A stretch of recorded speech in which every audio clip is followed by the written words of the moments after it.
Make sure everybody, hey, if you caught this part of the video, you have caught the live unedited edition. Home Gadget Geeks, December 28th, last podcast of 2017. Edward Weniger is with us today. Edward, this will be your third this year, I think, that we've had you on. Wow. I think so. Yeah.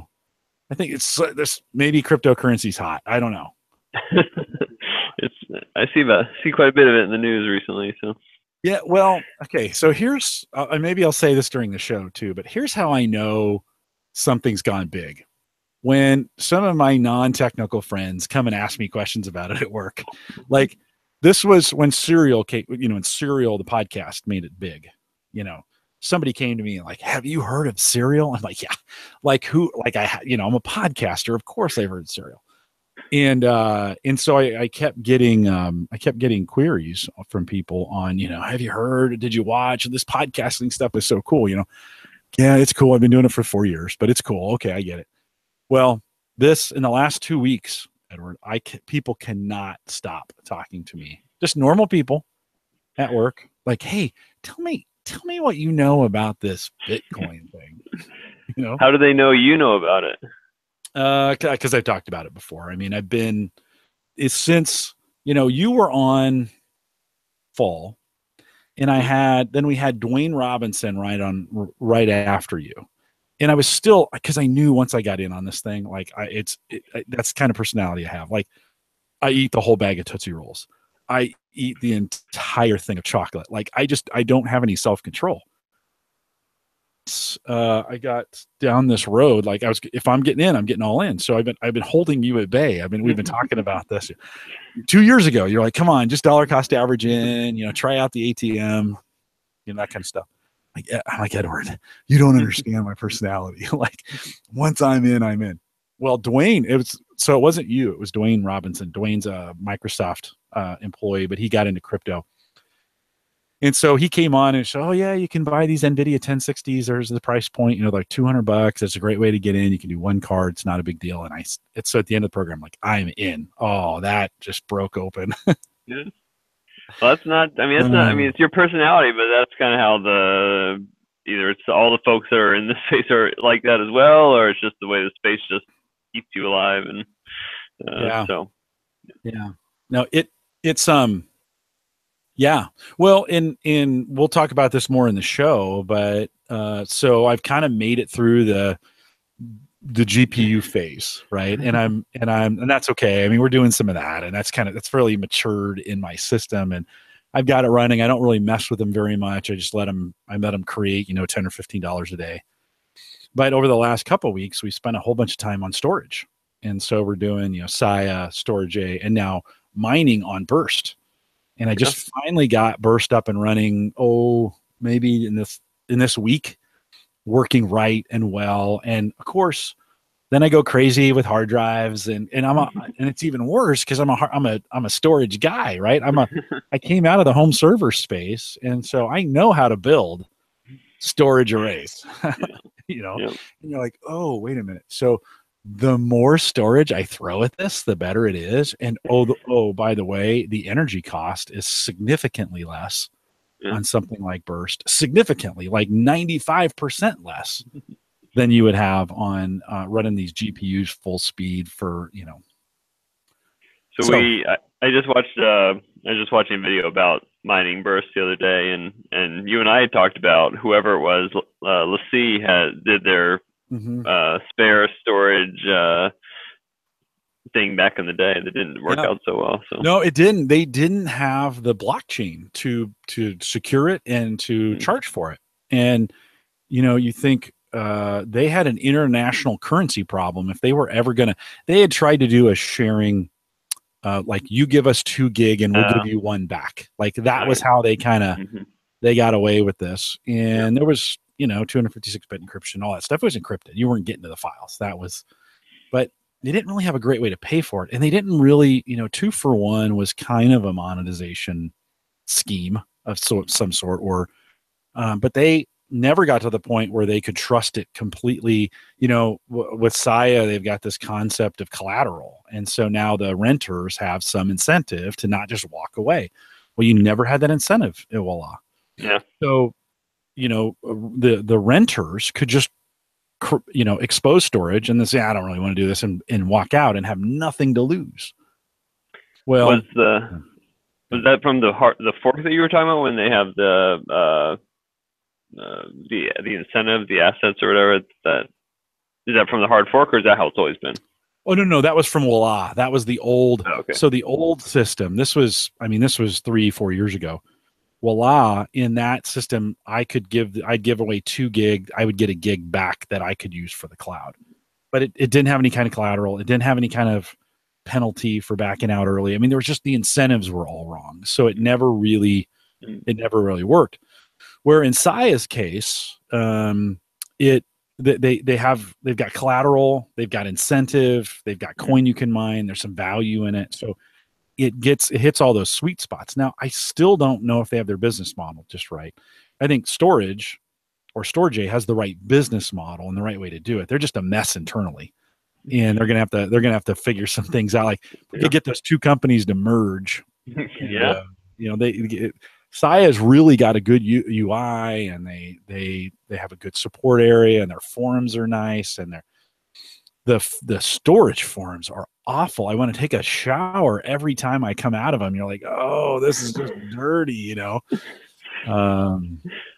I think that's kind of where, the consolidation, like you just alluded to, is partially where we're headed as an industry. I think some of that stuff will be, gobble each other up, or I don't know how they'll, obviously technology, you can't really just merge blockchains, but what the umbrella company looks like. Yeah. No, it's that would never work. Not that I know. Listen to me. I'm sounding like I know something.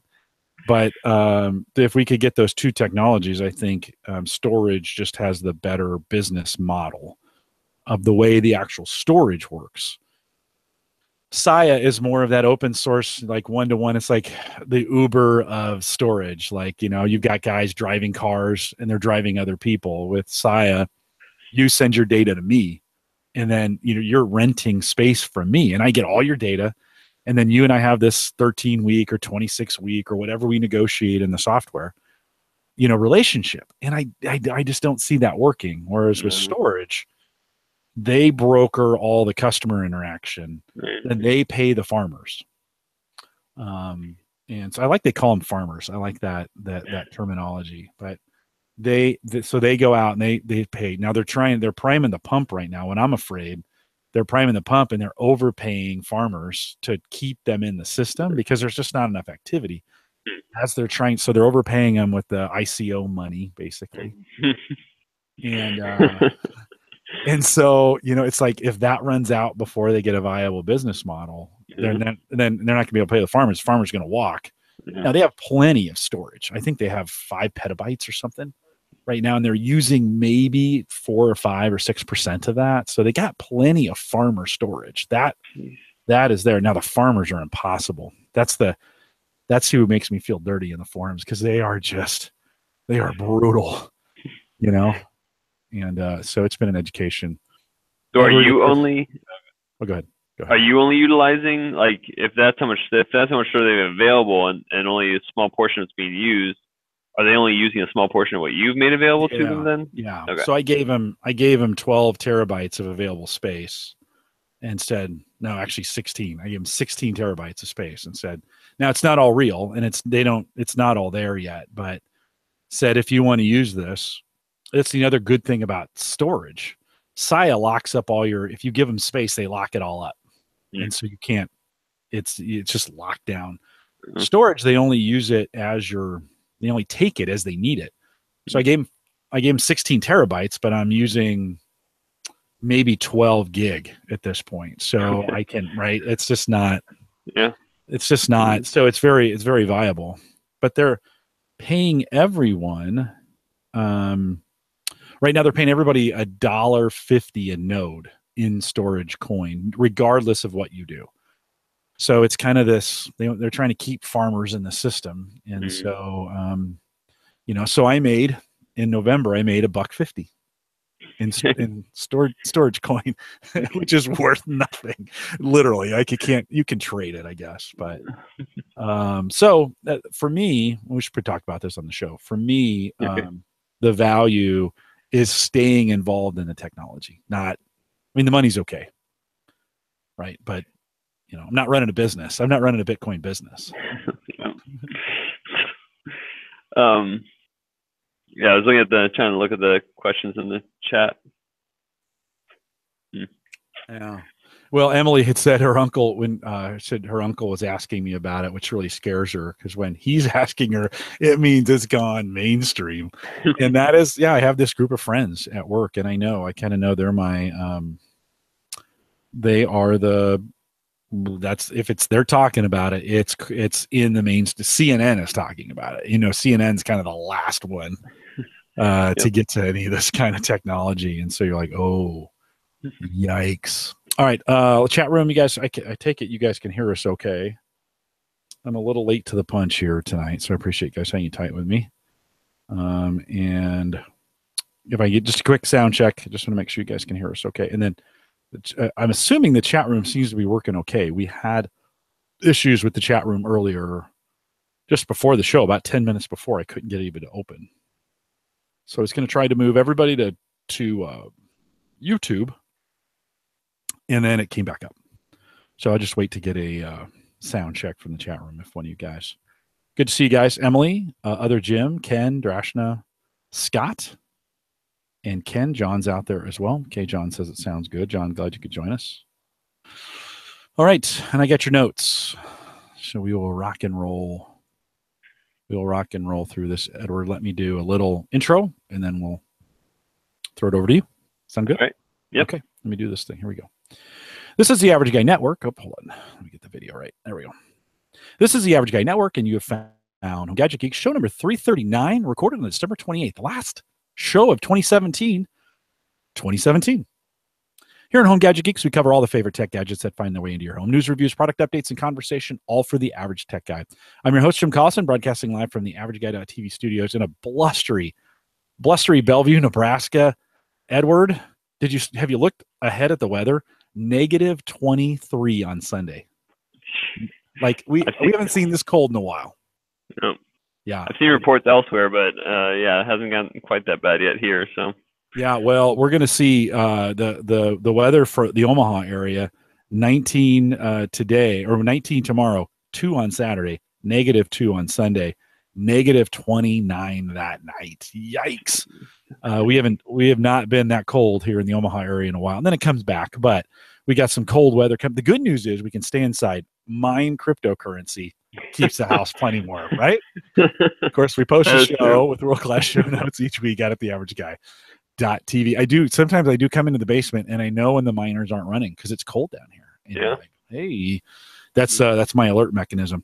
Want to remind everyone you can get us live every week on our mobile app. Head out to homegadgetgeeks.com if you want to follow us out there. Best way, download is free on Android or iPhone. Best way to listen mobile or any other time. It's out there available for you. Homegadgetgeeks.com. Mike Uyghur is out on assignment, and actually he's having a baby. Not he, but Hannah is having a baby.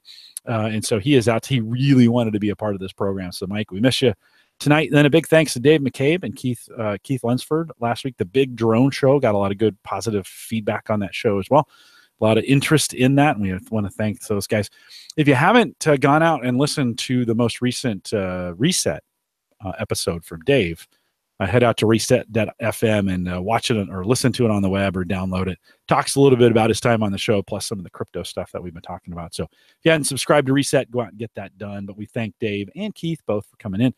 And don't forget, the time is growing short on the original T-shirts we had available for Home Gadget Geeks. If you haven't gotten it yet, head out to theaverageguy.tv/shirts. They're available for you, $17.99. We're going to make those available for a limited time. I think I'll probably end that mid-January or so, and then we'll do a new T-shirt design, and we won't come back to those original OG shirts for Home Gadget Geeks. So if you want to get those, theaverageguy.tv/shirts. Well, Edward is no stranger to Home Gadget Geeks. Edward, welcome back, and glad to have you. Thanks for having me. No, good to have you. We are excited to have, there has never been, I was telling you this in pre-show. I've gone back and listened to the other 2 or 3. I think we've done 3 with you. shows that we've talked about. Plus, I interviewed you at Infotech, or in fact, you have a sign from your Infotech days there. Why don't you? So this is 2015. This was my talk at Infotech. So I just found this the other day. I thought I'd share it.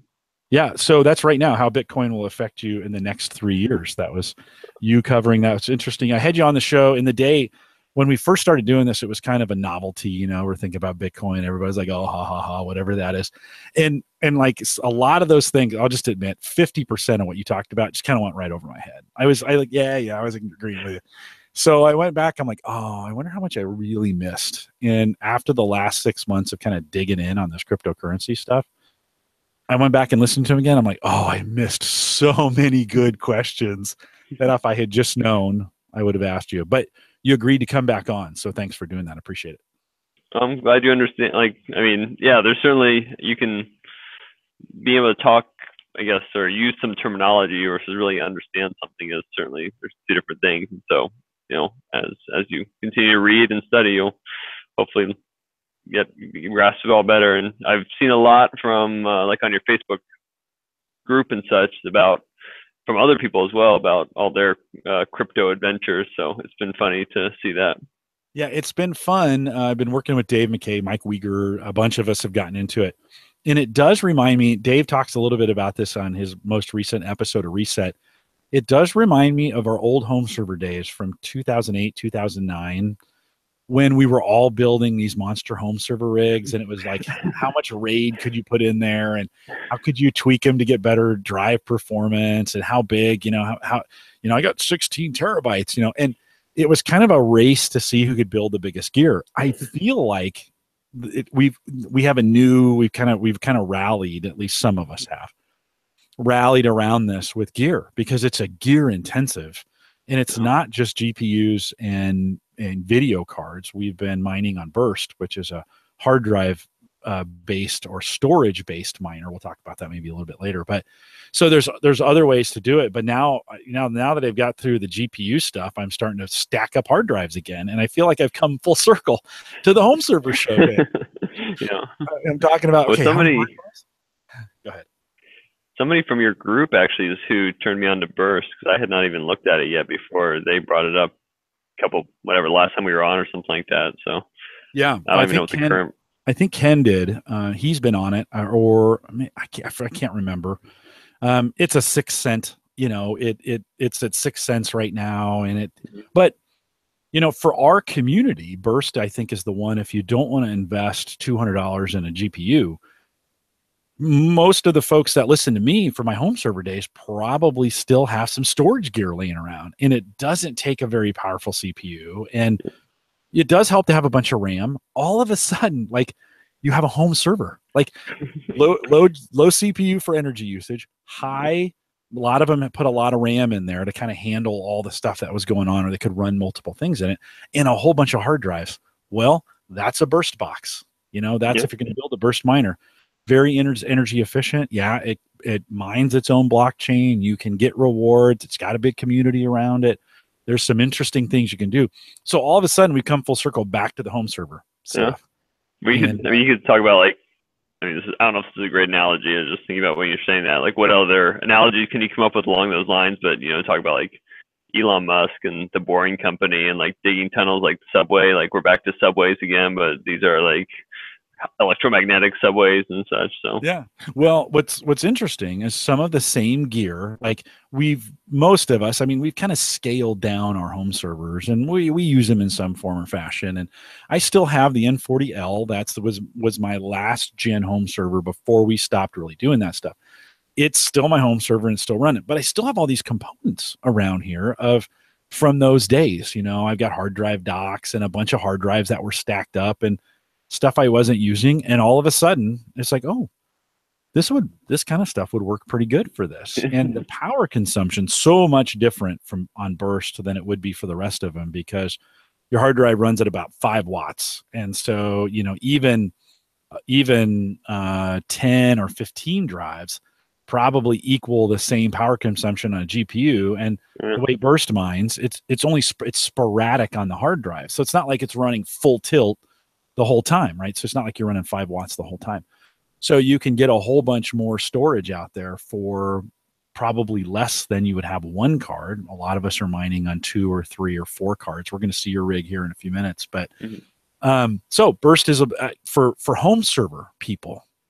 Burst, I think, is a better option. It's kind of fun if you want to get your way into it. I'm going to do on Saturday afternoon, we're going to do a little open session here at the averageguy.tv. I've got some from the Facebook group, some guys joining me. We're going to talk about some of the various options because not everybody's wanted to go deep in this and show through the show. So we're going to do our own thing this Saturday just with some folks from the Facebook group and talk about that. But Burst is a great way to do it. I imagine if Burst has any success, there'll be a couple copycats that probably pop up, right? But why would it? How are you, other than their mining structure, like how are you differentiating it from storage or SIA?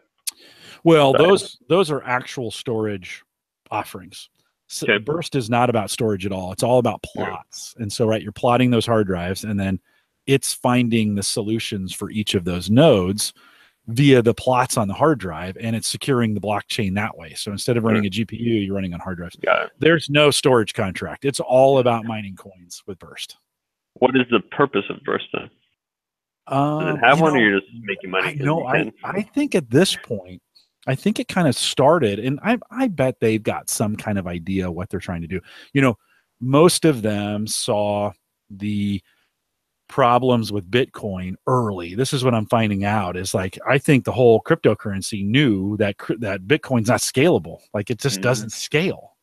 And so the next generation in 2014, the next generation of all these blockchains that started coming out, all these offerings, and it seemed like they all came out within like 6 months of each other in 2014, were to try to address transaction speed and size and number of transactions. They all saw this coming, and security, right?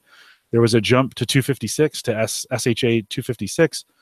At that time, the NSA came out with that and said, "Hey, you guys should probably use this thing." And that's a loose technical explanation of what actually happened. Not sure it went down that way, but so they began this second wave, right, of cryptocurrencies that were different. And I think Burst is one of those other ones that tries to be green. They saw they saw that like, hey, we're burning the amount of power that's the size of the United States every day to just mine cryptocurrency. Is this great for the economy? Is this great for the environment? And so, I think these guys at Burst are like, hey, you can use hard drives and do the same thing. I don't know. Does that make sense?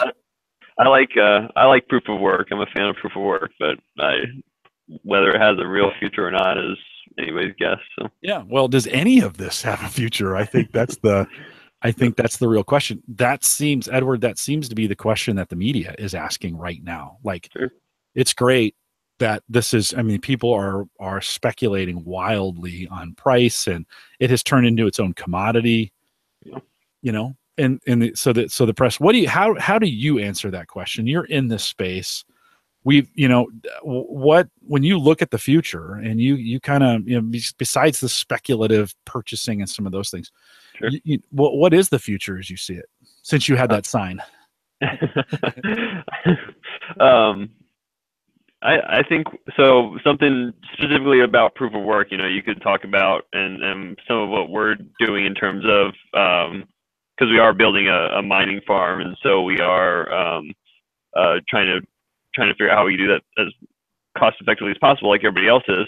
But you start to look like liquid cooled equipment that you can at least minimize or save some. You can do some things more efficiently. Long term, does it matter if we are seeing blockchain adoption, right? So are the two tied together between blockchain being adopted and cryptocurrency being adopted, or can one be adopted without the other? Because if you deal with money and Burst and how you're going to use Burst to send your buddy some cash, are people moving away ideologically or politically or whatever from the U.S. dollar and looking for alternatives? And I don't know the reasons why they're doing it, but they certainly are getting out of the dollar for some reason and getting into crypto. And is it truly speculative, or is there something deeper behind it, I don't know the answer. And then if they start to understand it, then they can go take it back to their work and use it there. And so those are all the things I think are at play and that do interplay. But I think it's just kind of like hold your breath and dive in, and so. Edward, I'm getting a little digital breakup from you. I'm going to have you just hang up for me real quick and then come back in and see if that fixes that, and I can edit this part out of the show. We'll see. We'll see here in just a second. Just drop the call, jump back in, and we'll see if that fixes it up. So thanks for being patient with me. Drashness says in the chat room he's got 131 terabytes, all about storage. Yeah, 131 terabytes at burst. I saw the other day 200, somebody with 200 terabytes in the pool I'm currently in. In the pool I left for this other pool, a guy had 800 terabytes. I was like, are you freaking kidding me? 800 terabytes. So if you want to hang out with a community that is crazy about hard drive space, in burst, Drashna burst does take it all. So you can't. This isn't something you can, you can kind of just give them, little parts of. But as I'm looking at the burst community I'm in now, 272 in this community. I think that's the most. But I'm looking at like 272, 120. I see here. This pool is actually a little bit smaller, 110. But I was in this other pool that was more advanced. And the top guy was 800 terabytes. I was like, holy crap. So yeah, no, and you can't, it's got to be local. So you can't with burst, it can't be, you can't do cloud or NAS. It's got to be local storage. So, all right, Edward, let's count to 5 for me. Let's see how your audio is. 1, 2, 3, 4, 5. Yeah, that's a whole lot better. So, all right. Well, the one thing I've noticed from mining is like, as soon as we started mining, there's been a lot of Wi-Fi issues I've noticed. And so I don't know if that has anything to do with it or not, but I'm still trying to track that down. So. Yeah, well, one of the things I've noticed, so I was looking at my bandwidth usage, and you think mining in general shouldn't use a lot of bandwidth. It's just kind of sending little packets back and forth. They're not very big. But I set up the Saya box, and lately, over the last couple of weeks, it's been super chatty to the network, and it's been using a lot of data. Now, that's the whole idea, is you store somebody else's data, and it's secured, and they pay for it, and some of those kinds of things. But it's been more than I expected in it, and also the UI has not been working very well for me. So I need to contact their support and do some other things. But so you never know, right? You just kind of with these kinds of things, if you're going to get into the storage-based ones, either storage or Saya, you're going to probably expect some bandwidth. In the days when I have an unlimited bandwidth from Cox, I didn't care. I just like, okay, fine. If it takes extra bandwidth, no worries. Now with a terabyte limit, and I'm kind of like, well, okay, if I'm selling, because like on Saya, I've put up to 4 terabytes of storage. Both Saya and storage will allow you to use NAS boxes, so I've got them attached to my Drobo, and so I can kind of manage it that way. But if someone uploaded and then pulled down 1 terabyte, I'd be done, right? And I started thinking about that, like, oh, okay, I better be careful. Like, I better be careful with this, because I could blow through my cap. So make sure you read the directions, I think, before you jump into one of these. What does that relate to? Is the Cox change related to net neutrality then, or is that? No, it's always been. Okay. They're trying to. I'm sure they had a few bad apples, few bad actors who were abusing the system, and so it was a way of. So ironically, my daughter used to never connect her phone to the Wi-Fi when she was home, and those were in the days we didn't have unlimited service on the phone, and she would almost blow through her cap every single month. And I'm like, Samantha, connect to the Wi-Fi. We had unlimited. Well, that flipped. Sprint gave out unlimited data, and now Cox is limited. And so the other day I was looking at her phone usage, because I was wondering, like, why is the data usage so high?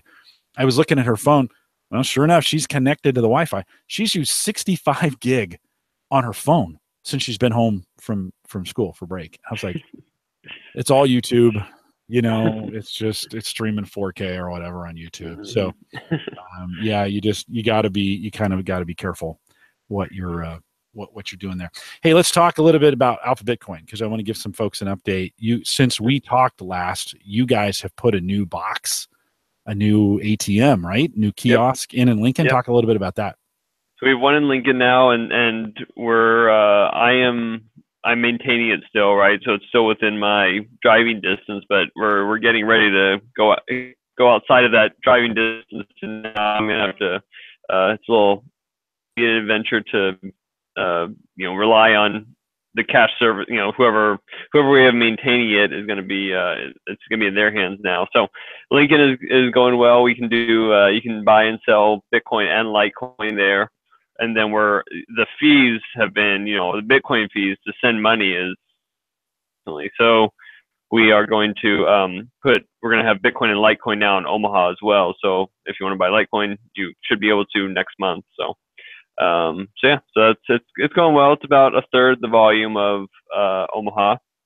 So I mean, if you look at like the city is about 1/10 the size, so it seems to be pretty good for that size city. So yeah, so Litecoin seems to be has become kind of the de facto and what people have moved to, because the network transaction fees have gotten so expensive, right? As the way it works with crypto, as the traffic picks up, the fees pick up. I'm assuming that's to keep it at some kind of manageable level. Or why is that? Why do the fees pick up, or why has it gotten so expensive on Bitcoin to do transaction as opposed to just the price? Well, you have to put every transaction has to have a price, and then you just logically, I mean, the way Satoshi built it, you logically have the higher prices get in first, and so then as people, it's just an auction. So as people start paying more, then otherwise it's to avoid the spam on the system. Basically, that's why there is a price period at all. So yeah. Oh, that makes sense. So you can bid in the price, and to move anything, the transaction times were taking so long, you'd have to continue to up and up and up bid the price. What keeps that the same thing? So say we all flood over to Litecoin for this. What keeps that from happening there, or will it? No, I mean, I don't know of any technological, braking mechanism to stop that from happening.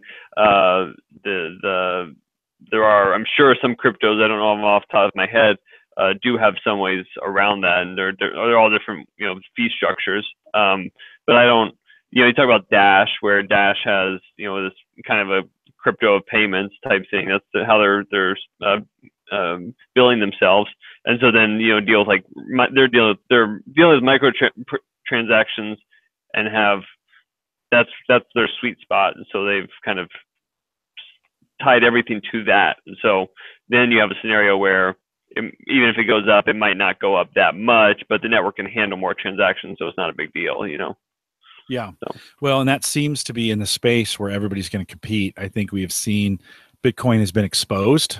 Like, okay, maybe this isn't going to work as well. Oh, maybe that one gig, is it 1 gig or 1 meg? Maybe the 1 meg block will make a difference, right? And this is where Bitcoin Gold or Bitcoin Cash tried to separate, and where we almost had that other fork that they canceled. So everybody's now, it's funny, they're all just copies of Bitcoin, and yet now everybody's starting to differentiate themselves. We do this better, or we do that better.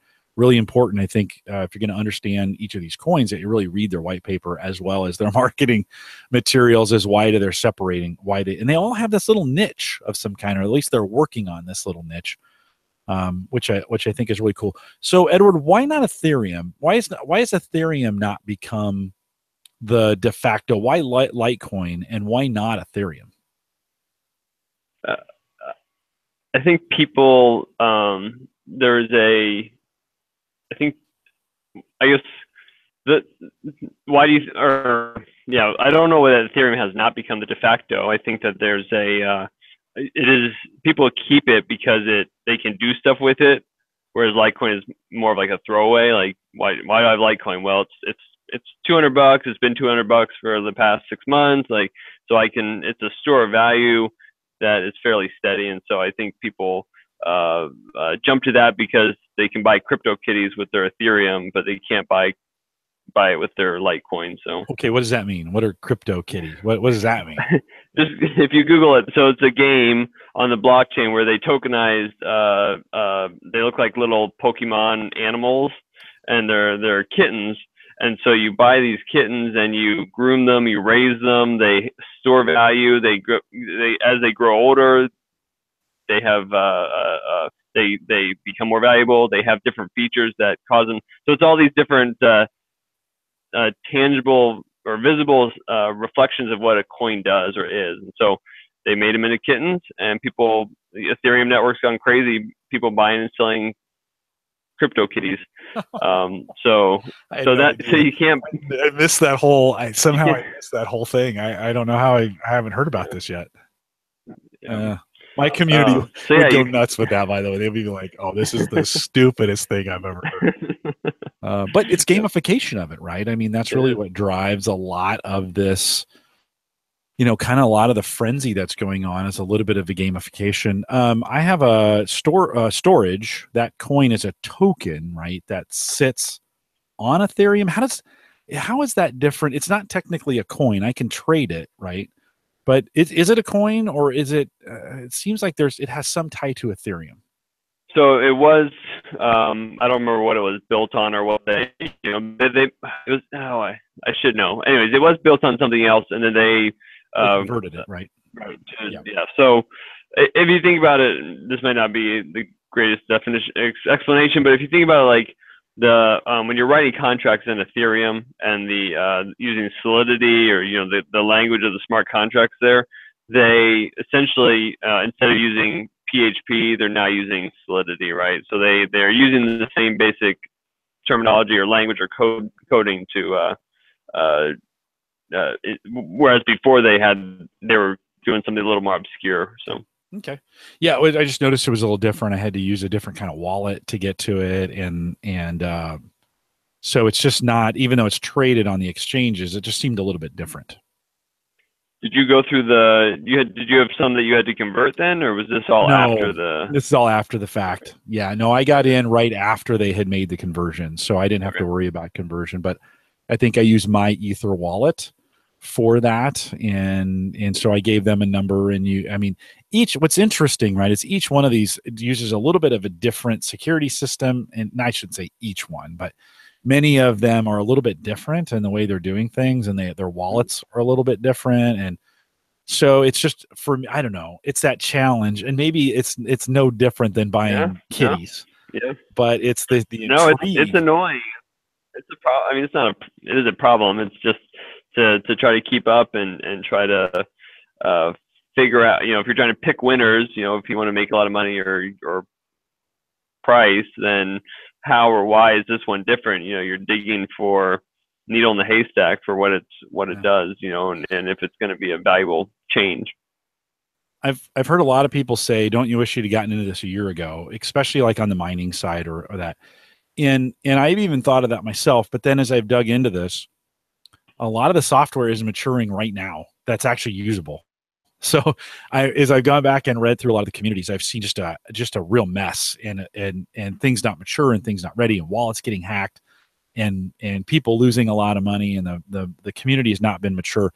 Edward, I'm actually kind of glad I come to the community at the end of 2017, because I think it's ready for the average tech guy. So not the average guy, but kind of the average tech guy at this point. If I can do it, others can do it as well. Now, is it easy? No, there's still I spent the day working with Dave McCabe, getting him set up on Burst. It's not intuitive. It took me 2 or 3 days to figure out all the pieces to get that set up. I walked him through it in about a half a day, knowing what I know. There's all kinds of videos, but you watch videos from 2016, they're already way outdated. I mean, the software has changed, or the coin has changed in Storage's case. So I really do think, and I want to ask for your opinion, I really do think cryptocurrency is now ready for the average tech guy. Do you agree or disagree with me on that? Why would they use it or need it or want it? Well, for one, it has value, right? For two, it's interesting. And I think this is the angle I come at it. the blockchain is going to be a very, very significant part of what we do, no matter what, technically in the future. The blockchain is going to weave its way into this ledger, is going to weave its way into a whole bunch of things. And I think if you're a tech guy, you should probably understand what that actually means and how it works, right? Yeah. And so I don't come at the blockchain to make a bunch of money. Now, I've made a little bit of money. I mean, you can't not make money over the last 6 months, right? You'd have to be stupid to not make money over the last 6 months. Everybody has made money. So I don't want to tout that like as like, oh, look how smart I am. You just had to be in there. And shoot, if I would have put money in, if I would have did what I said to you 2 years ago when we first had you on, we had this conversation. I said, maybe I should put $100 a month, dollar cost average it in through the ATM. That's what I was going to do. I was going to go down to Jones Brothers, put $100 in that way. Coinbase was still really immature in those days, right? I mean, we didn't have, that's another thing we didn't have a couple years ago. We didn't have Coinbase. We didn't have some of these other services to get dollars in. See, now that I see all that, I see how revolutionary your ATM was. You know, I'm like, wow, that was actually way ahead of its time. I think you getting that, don't you think? Yeah, I mean, I think, still there is people do ask, or think that it's going to have some sort of obsolescence at some point.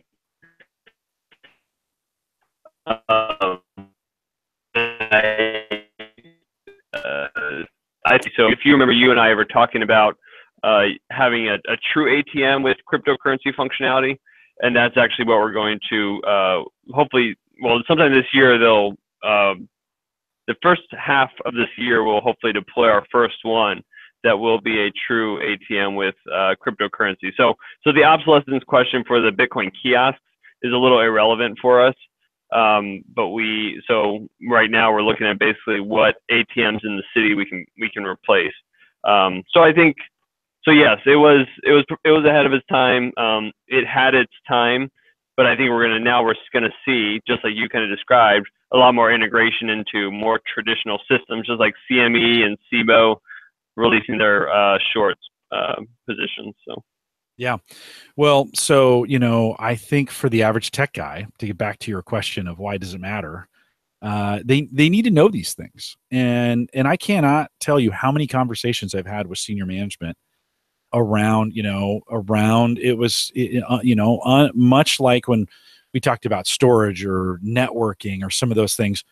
And, the average tech guy that listens to this show was at the forefront of all these technologies as they were coming out. And many of them didn't have practical applications or very clear visions as to what they could be in those days. And of course, now, they have become pretty amazing, right, in what we do. So I think every tech guy owes themselves the learning and the knowledge and the education to get on these networks and figure out, okay, what the hell is going on out here? Because it's wild. I mean, it is super wild right now. But if they're going to really consult into their companies, or they're going to do stuff in a way that's meaningful, I think today they have to know what the blockchain is. I think the average tech guy has to be able to explain the blockchain and why it's important and why it does what it does. And so you can't do that if you're not in it and doing it. Doesn't mean you got to go hog wild with it, right? But I think you need to know it. Don't you think? As a non-media guy, I never did understand the home server, the home server thing, and so maybe that's the parallel. But I think I mentioned this to you. We have the blockchain hackathon coming up in Lincoln in April, and so if any of the folks around here have corporations that are getting some hands-on experience or building something, that's going to be kind of a startup weekend to prototype something using blockchain. So I'll have more information for you about that. Yeah, there's some questions out in the chat room. We've mentioned the price. We haven't really mentioned the price. Bitcoin 264. I'll never forget that number. 264 when I very first talked to you. That was and I'm like, 200 for what? Like, that was my what wizardry? Like, what Ponzi scheme? What kind of pyramid exists that values this thing at 264? I thought it was overvalued. We had you on again. I think it was 1,200 the next time we had you on. Most recently, it's hit 19. Now it's backed off. Here's what cracks me up. I just got to say this. Here's what cracks me up. So for 1 month, it goes from, I'm going to say 12 or 13. So early December, it's around 12 or 13, and it for a day it pings at 19. Oh, I don't know if it hit 20 or not, and it comes back to 15, and it's crashing. And you're like, guys, no, like not even a month ago, like 15 would have been more than at the beginning of the month. So, but the media, all the media saw, or what most people saw, was 20. I'll just call it 20 to make it easy. And then it back to 15. It's a quarter of a percent. No, wait a minute. 30 days ago, it's still more value than 30 days ago. It's not crashing. But how do you, when we look at the value proposition for this and we think about the movement in it, how do you see that today? And I too, I kind of sense a bubble, right, coming on. But how do you address that? It's speculative, but I think that people are going to, the question becomes again, is it a technology or is it an ideology driving the price? And if you say it's an ideology, then there isn't necessarily a limit on where it can go, because people are tired of whatever the yuan or the ruble or whatever that is being controlled by government, and they just want out of that system. And so not only that, but as they do start to say, oh, I've got my Coinbase, I've got all this Ethereum, and now I can also, it's not just, the pop monies from Fiserv and such, that, you start to talk about remittances and person-to-person transfers, and those things are, pop money is pretty clunky still. It's, all Fiserv stuff's pretty clunky, but people are not used to that concept. Whereas cryptocurrency, you buy it and you can send it right away. It's all built into the system really pretty easily. And so as people start to realize, oh, I now own my money. If I have my private keys, I now own my money and I can send it to anybody I want. Like, I really like those. Those are really two beneficial things for me, because I'm getting tired of the Fed or whatever, And again, now we have a whole another year of like an entirely new economy, which, back in, it was much more compelling or desirous, especially at least for me as a, from a libertarian standpoint, to want to do this stuff under Obama. Now it's like, now we've got to feel out Trump and his administration, figure out why or what he's going to do with it. And it's anybody's guess at this point still. I think he's unpredictable. Yeah. Well, I know, to say the least, right? We don't really ever know. I lived through the first .com bubble, and 70, I remember 97, 98, and 99. There was a lot of questions that were being asked about the internet that are very similar to what we're saying about Bitcoin today, which is really interesting. I think many people have forgotten in those days. It was kind of like, okay, what is this thing? And how are we really going to use it? I mean, there was the 93, 94, 95 run up with AOL, and people kind of getting online, and you could get some access to the internet. And it kind of flips over in 97 with all of a sudden people can now get directly to the internet. And I remember a 2 or 3 or 4 year period where it was kind of like, hey, not that, we used to joke now, that internet thing's a fad. But in those 3 years, there was some questions as to like, what could really be used with this thing? And of course, crime moved to it first, more than anything. I mean, there was more porn and more crime on the web than there was actually websites, right? That they found out, man, hey, we can deliver this stuff.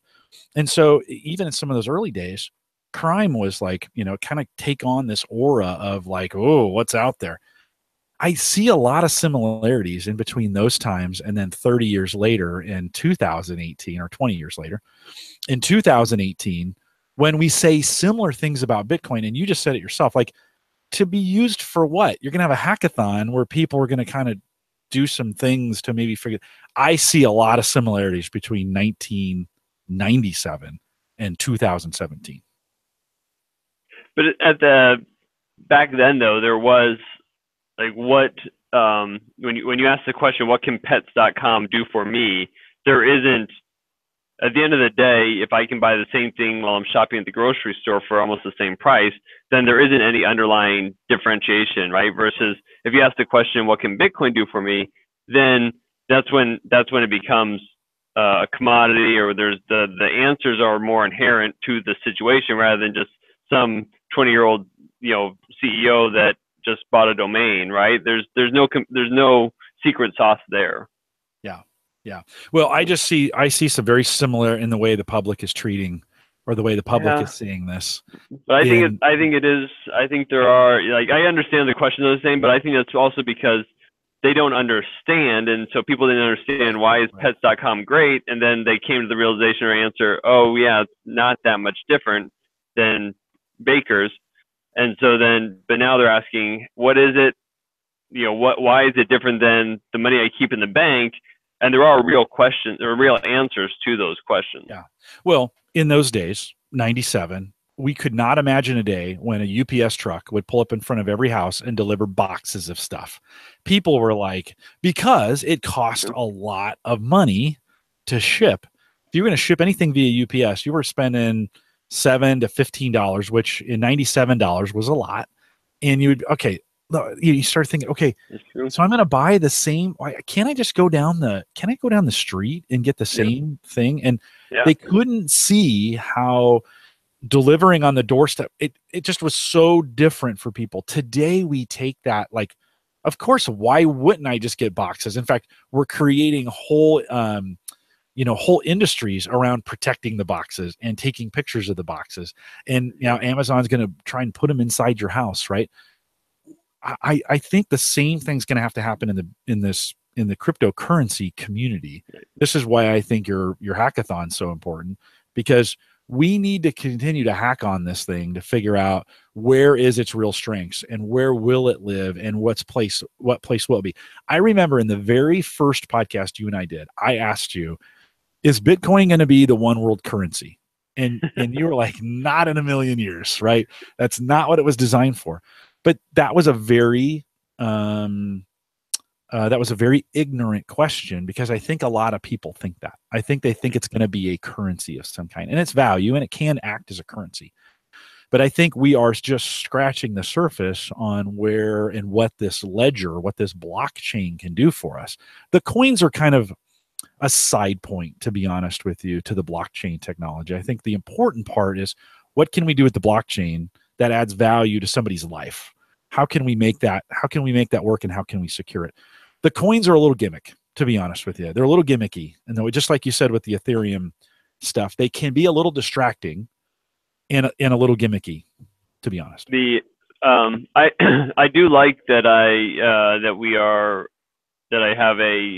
I'm relying more on an alternative to Bitcoin, because it does, the whole point is decentralization. So it does feel like it's a freeing that we're not tied to Bitcoin's price or whatever the fees are, etc. So the coins are, so we have we have an email newsletter that we are starting, and it's going to be maybe a little bit technical, but more like, this is what Edward's thinking about buying today type thing. And so if anybody wants to sign up for that, they can. We'll put I can give you the link. But for those that do like the coins, because I like the coins, I like to gamble, and guess the bottom and such. So for those that do like that kind of stuff, that would be one way. If because I get a lot of questions, and what should I buy? What's gonna skyrocket tomorrow, right? I don't know, but I can spitball some ideas. So we'll do that at the end of the show. I'll tell you what, we'll save that for the post show. So let's do some speculative stuff in the post show. Just a reminder, if you're listening, the post show is made available to our Patreon subscribers. So go to theaverageguy.tv, click on Patreon. $1 a month gets you in, and we provide the audio and video for both the pre and the post show that way. I did put the link to your newsletter, and that's good. That's good. Out in chat, so it's available.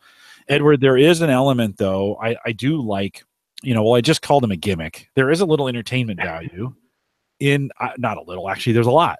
In a lot of people like to collect things, or they like to trade things, or they like to speculate on the market. This is really good for this. I have maybe spent a whole $30 of my own money and maybe $800. I won't say it too loud. Sarah doesn't hear me.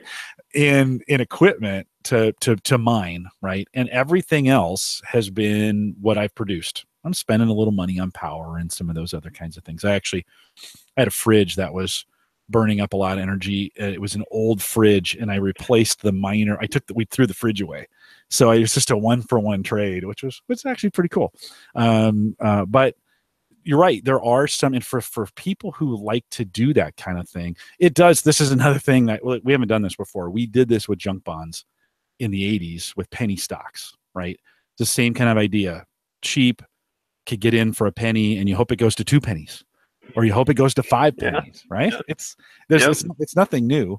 I think it's a little better. It's a little easier. It's easier access. Getting into these exchanges is easier these days. I'm using Pollinex and Bittrex, and we're using Mining Pool Hub to actually kind of mine these, and you can move them around fairly easy. And once you're in an exchange, the fees are pretty low. So for a lot of people, that would be a good way in. I've recommended Coinbase. Are there others? There's 2 others in the United States, but are there others that you would recommend if folks as an entry point to get into the system besides Coinbase?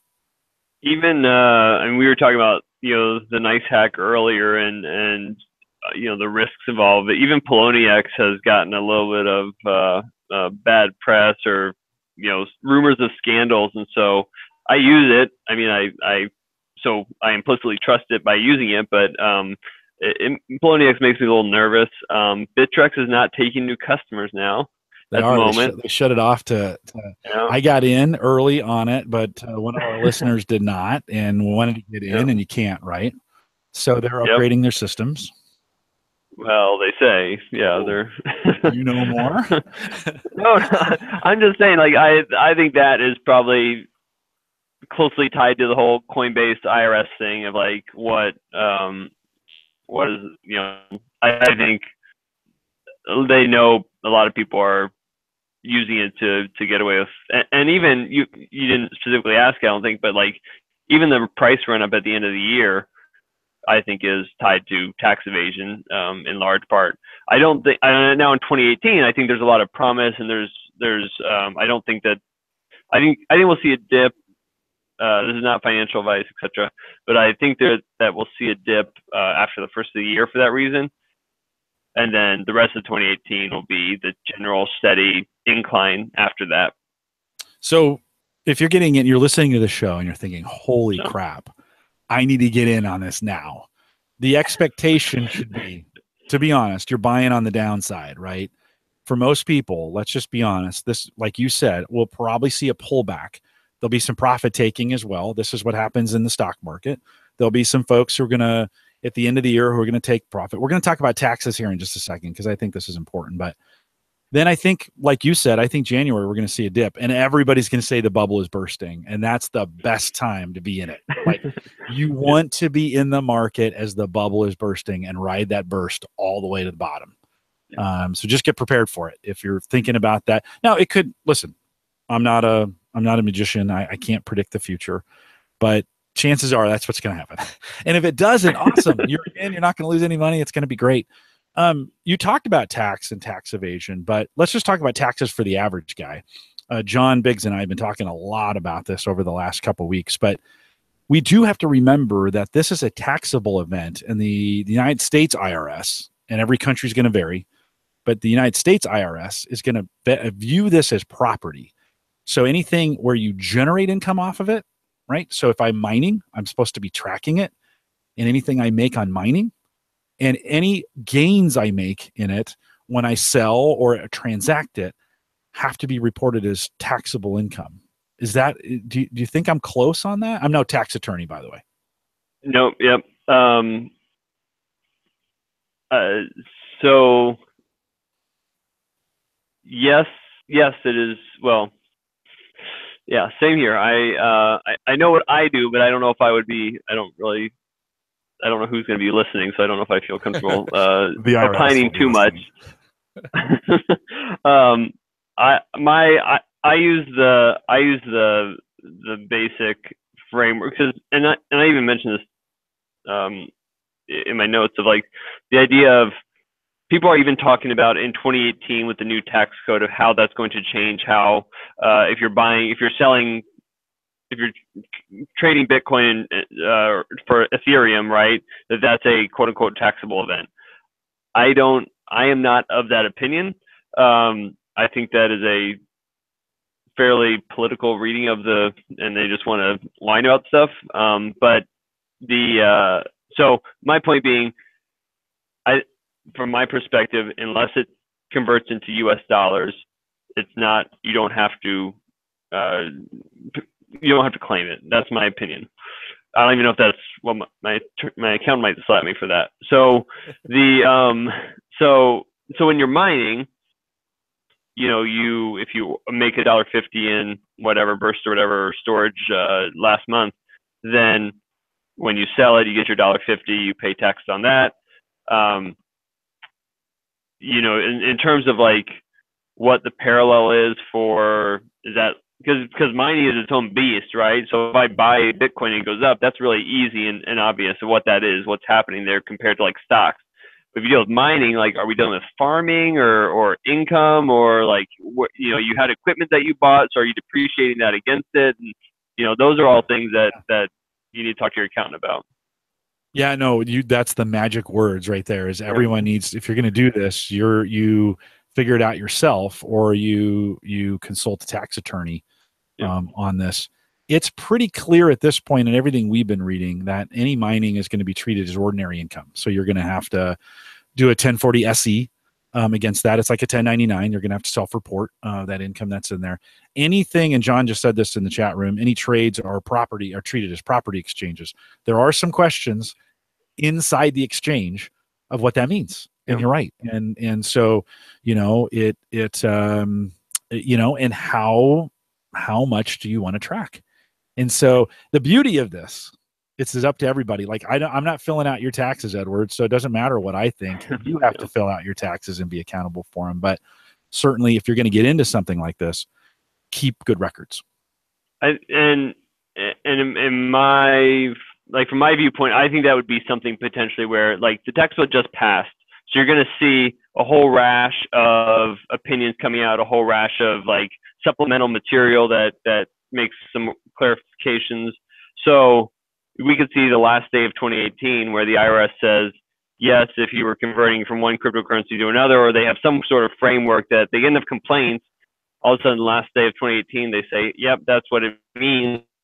And then, usually that stuff retroactively applies. Maybe I'm wrong about that, but like, about it is that I don't think the administration is that blind to what is going on out there that they would find negatively. But I'm also being optimistic in that.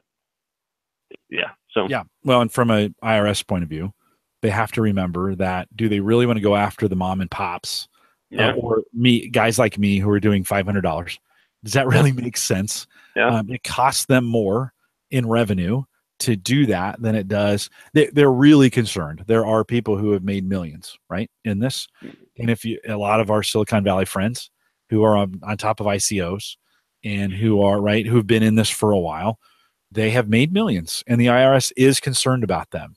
And there was a news piece about Coinbase having to release the top 25, whatever, I don't know, 2,500, I can't remember what it was, names to the IRS based on transaction volumes. And so I think it needs to be taken seriously. I'm just going to say that. If again, I'm not a tax attorney, but if you're going to do these kinds of things, you should probably take those into mind. I've been keeping pretty good records. I've got a spreadsheet of things that I do, just jot some notes down from time to time. It's tracked in the system as well. I can go back and get my history. So all those things are available. You're going to have to deal with that at tax time.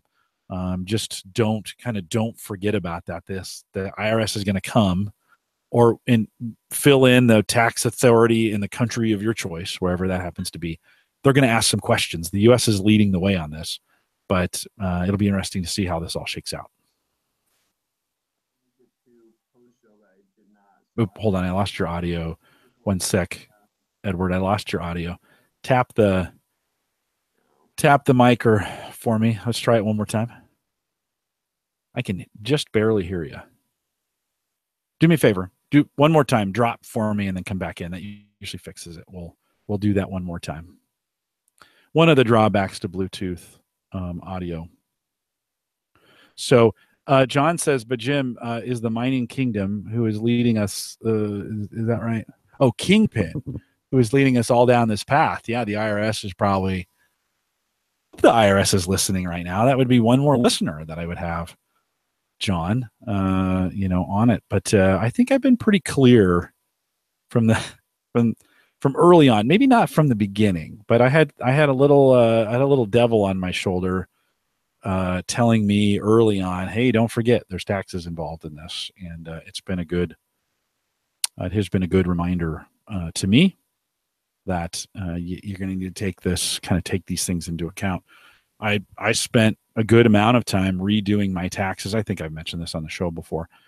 Some podcasting income that I didn't claim correctly and got called on it and had to go back. Now, in the end, when I redid the taxes, they were in my favor. So it kind of worked out better for me anyways. I got lazy, but it's going to be one of those things you're going to have to, and I think they're going to be paying attention. The IRS is going to be spending some time looking at and thinking about. I think we're going to see a whole rash of new IRS regulations that come out here in the United States anyways, in the next year or so. Okay, Edward, do we have you back?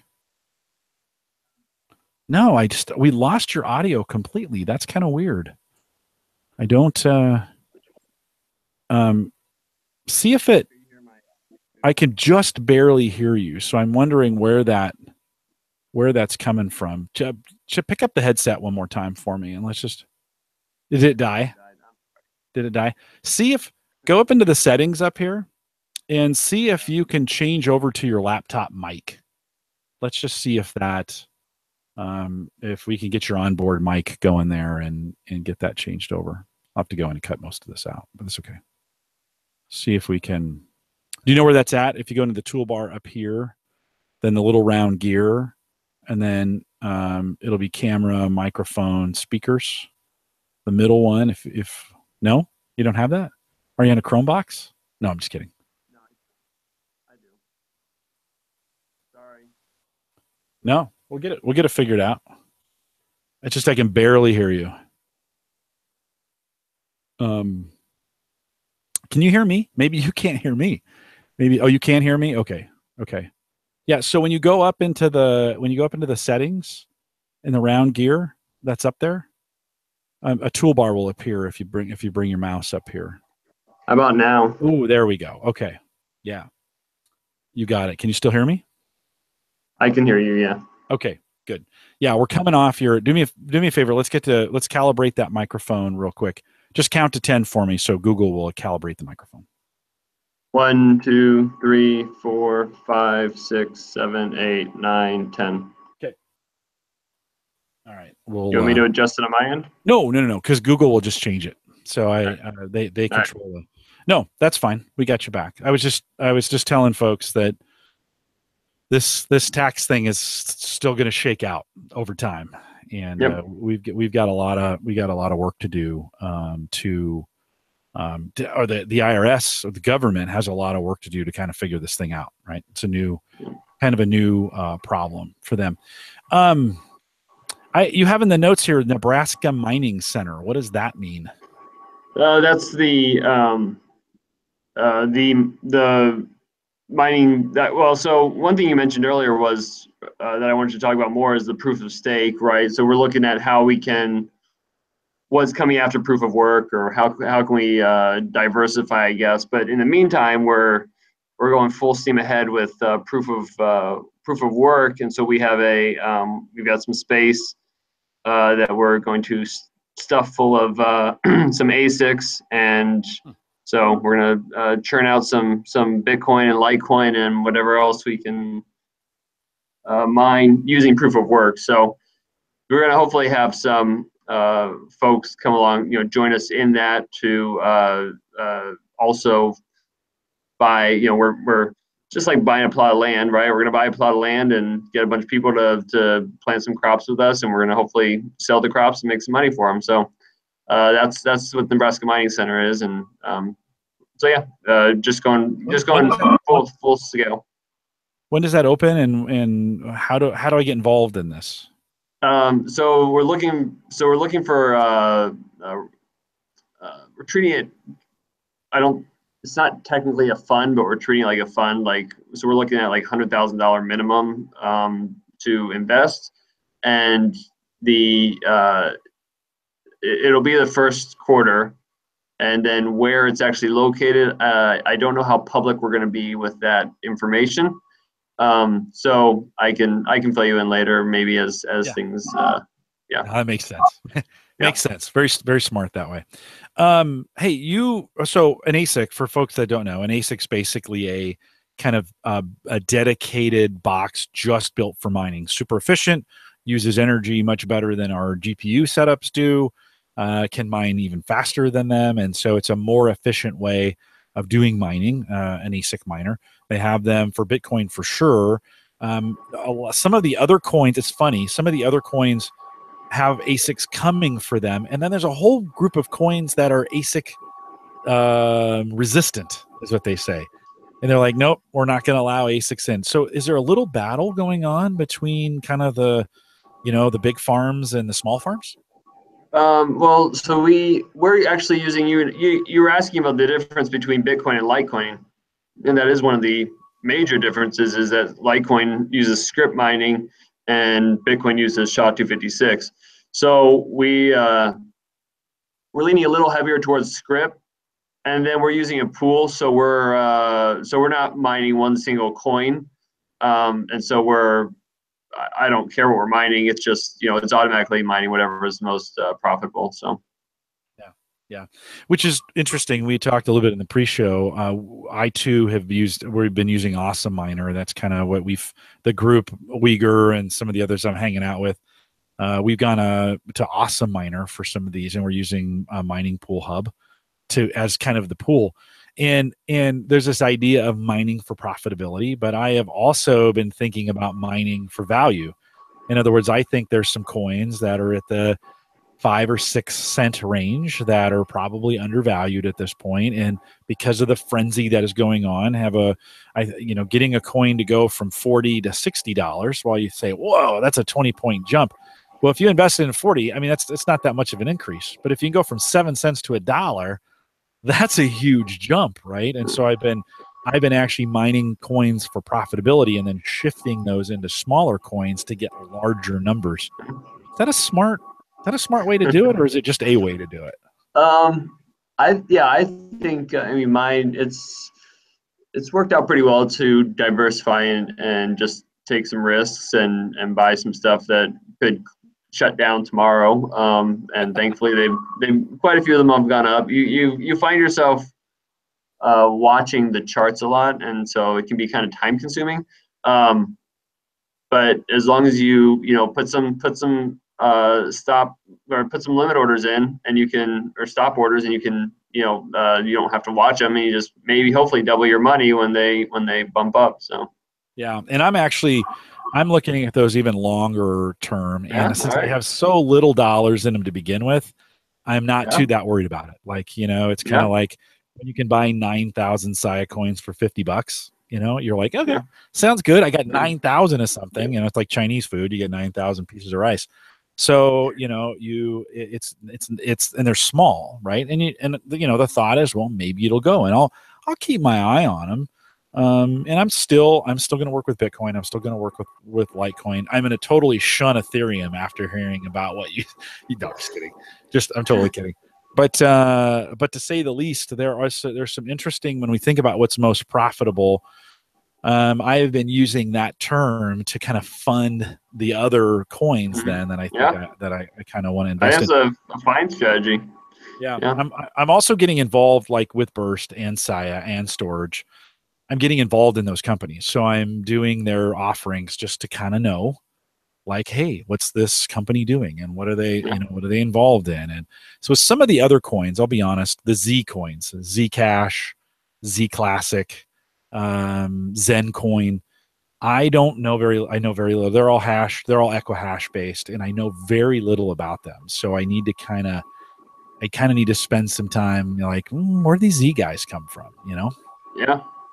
I mean, there's only your time is limited, so I mean, it's good to learn about them, and you find things that you're interested in, and focus on those, and you can't.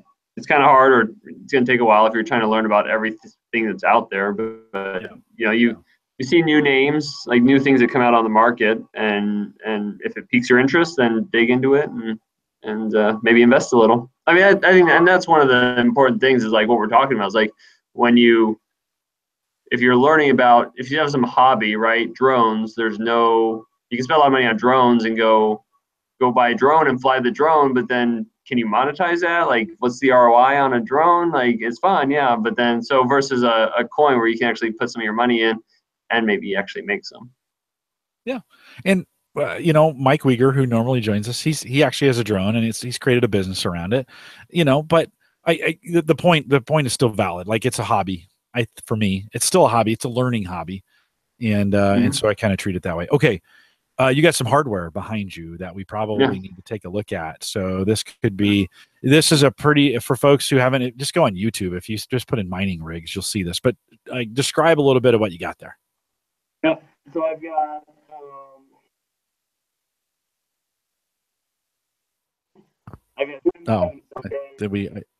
Maybe we shouldn't have done this, Edward. If you can hear me, you've locked up. 1 second. Maybe we shouldn't have moved you. That may be, keep spanning there. We can't hear you yet because we're having some bandwidth trouble. But are you on Wi-Fi? That's probably the problem. That's probably part of our problem is you're on Wi-Fi. I should have probably made you. What a mess. Sorry. Yeah.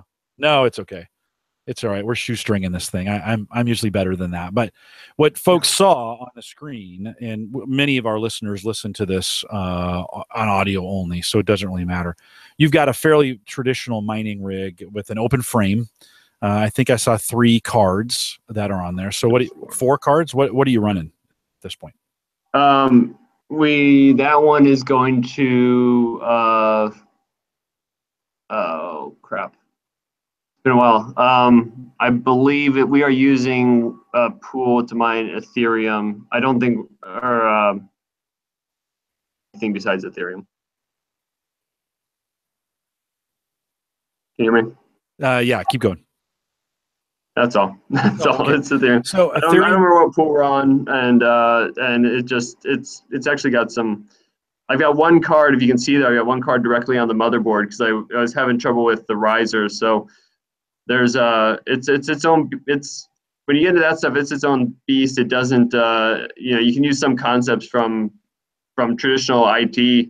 But it is a new. There's some new stuff that you have to wrap your head around. So yeah, it's pretty interesting, and a whole new industry has grown around this as far as selling open cases, as far as selling risers.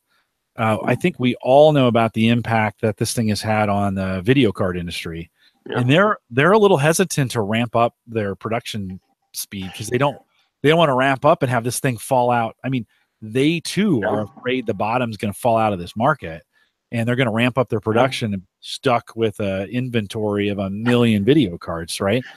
So they're like I don't know. Both NVIDIA and AMD have been stated as saying we're going to keep production levels kind of where they're at. It's driving up the cost of the higher end cards. So on the NVIDIA side at 1070 or 1080. The 1080s are really hard to find, and they're pretty expensive when you do find them. That's why I like that 1060. It's kind of in a sweet spot where you can still find them, and they're like $200. So it's a pretty sweet spot for mining. The 470s, 580s, and I think, and I don't know the AMD side as well, but on the AMD side, again, the higher end cards are harder to find. If you go on eBay or if you go on Amazon, you'll see folks that are selling them 6 at a time. And you can buy the risers with them. It's created a whole new class of motherboards, and so now there's just Bitcoining, is what the BTC is what they call them, boards, where they're just loaded with PCI slots, and it's the short ones where they're made for risers. And I just saw one at 13 slots on it, and 3 power plugins for different power supplies.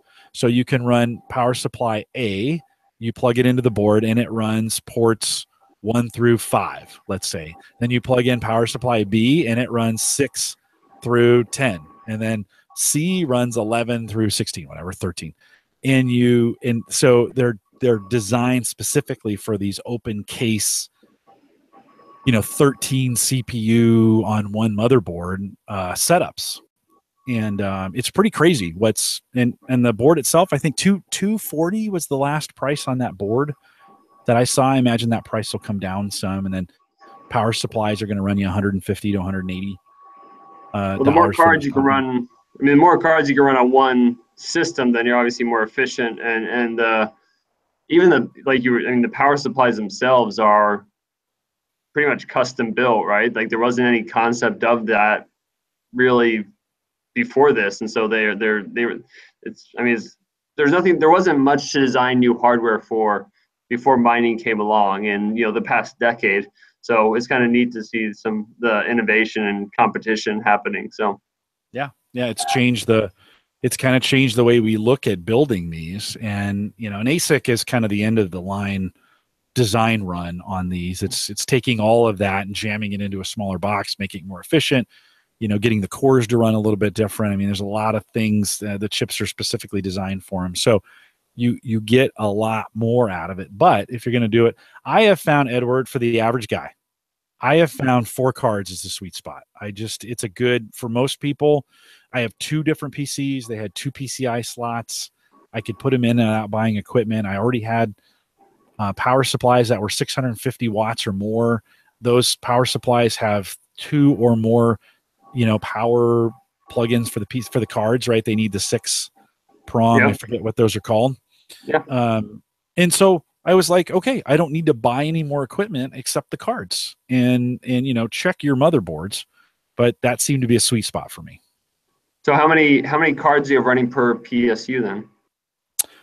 2 per 2. So I think I have 2 systems. Yeah, it handles them just fine. I have a 750 on one and a 650 on the other, and it's handling them just fine. Got the 750 on the Core i7, so it's got a little extra power for that CPU if I need it. And then the 650 runs on a Core i3. No power issues. If anything, I probably over pushed my UPS devices that I've plugged them into. I actually just crushed a battery. I was plugging them all into one, and I just crushed a battery. I don't even use. Yeah, I burnt one socket already. I don't even use UPS or anything. Yeah. Well, I like to. I ended up purchasing 2 more UPS boxes, and specifically putting 1 UPS per unit, just to kind of. And I needed to do that a little bit anyway. It was one of those kinds of things where I do want mine backed up, and I want to be able to gracefully shut them down. And I want that cleaner power. I think that comes from a UPS. So it was something I did anyway. So apparently you're not. Did you build that rig, or is there somebody there building it for you, or who do you have doing? No, so we are working on getting something together that we can actually sell. So the idea is that we would do some sort of larger production run. And so then, and there's been interest. There's 2 people so far that have shown it. We've sold one, and then so we've had another system we sold, and then this one, somebody's talking about it. So whether we sell this one or order one for them, it doesn't matter to me. So we're certainly people that aren't don't want to do all the research and figure it all out like this. They can buy this, and you get to a point though where you talk about like 6 cards and whatnot, where it's not the prices. It's expensive to get into with all those GPUs, and so trying to find out what the market will bear in that regard. So yeah, after I got my first card, you start running it, and you're like, oh, and in those days, NiceHash was like $1.25 maybe, and you're like, well, this isn't any fun. Like let's throw 2 at it, right? And then so you do 2, and then NiceHash went on a run where the prices went up, and so that $1.25 turned into $1.50, $1.75. So 2 cards would get you $4.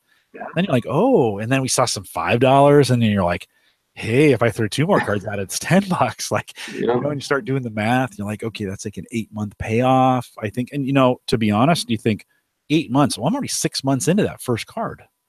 So, I'm getting close to my payoff for that first one that I bought. Now, I don't really think of it that way, but if you have to think of it that way, just go ahead and do it. And so it's that's where it gets a little addicting, as you kind of like, oh, you can. It's like mining with Burst. You're like, oh, hey, if 4 terabytes is good, what could 8 do? And so I mean, and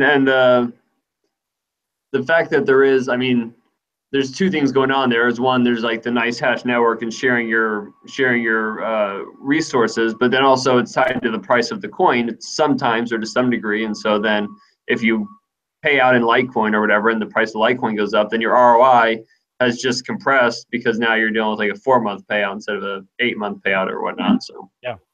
And in some cases, I spent in the early days, I spent money on cards that where the price went up, and that card got more expensive because I spent money that would have gone up, in some cases would have doubled if I had, but I spent on a card. So a 200 card in theory became $400, and Uyghur was like, stop doing that.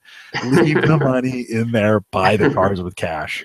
And that was very, very smart on his. And again, it's all a mental game. Those things can come back. The prices can come back, and then it's not, it's just it's a mental game. Okay. One more thing before we go into the post show. Do we want to talk? You're thinking of starting a crypto podcast of sort. Do you want to talk about that, or? So I told you earlier, I've got a whole lot of equipment here, and we're not using it. So I have a entire podcast setup sitting next to me, not being used. So yes, we do. So podcasts, I've got the YouTube set up. We're looking at the middle of January will be the first recording. And so the goal is that since we're out there and involved in a lot of the different communities in different states, right, that people talk about or people want to know what's going on elsewhere. And then I think there's a lot of demand for knowing that other people are doing stuff, and then one resource for all of that. So some people are doing Facebook groups, some people are doing Discord, some people are doing Skype. There's all these calendars, and the analogy I use is to the AM radio stations out back when they were like in the farm communities. The radio is the way that they hear about these what other people are doing in the county or whatever. And so that's kind of what we want to do, is we want to be the AM radio for Midwest Bitcoin and blockchain. And so interview personalities. So we'd have folks on from each of these communities, and then talk about the events and what's happening, startups that they're building and whatnot. So that's the goal of the podcast. Yeah, cool. And we'll talk about that here on our network as it gets going. I just know there's some folks that are interested.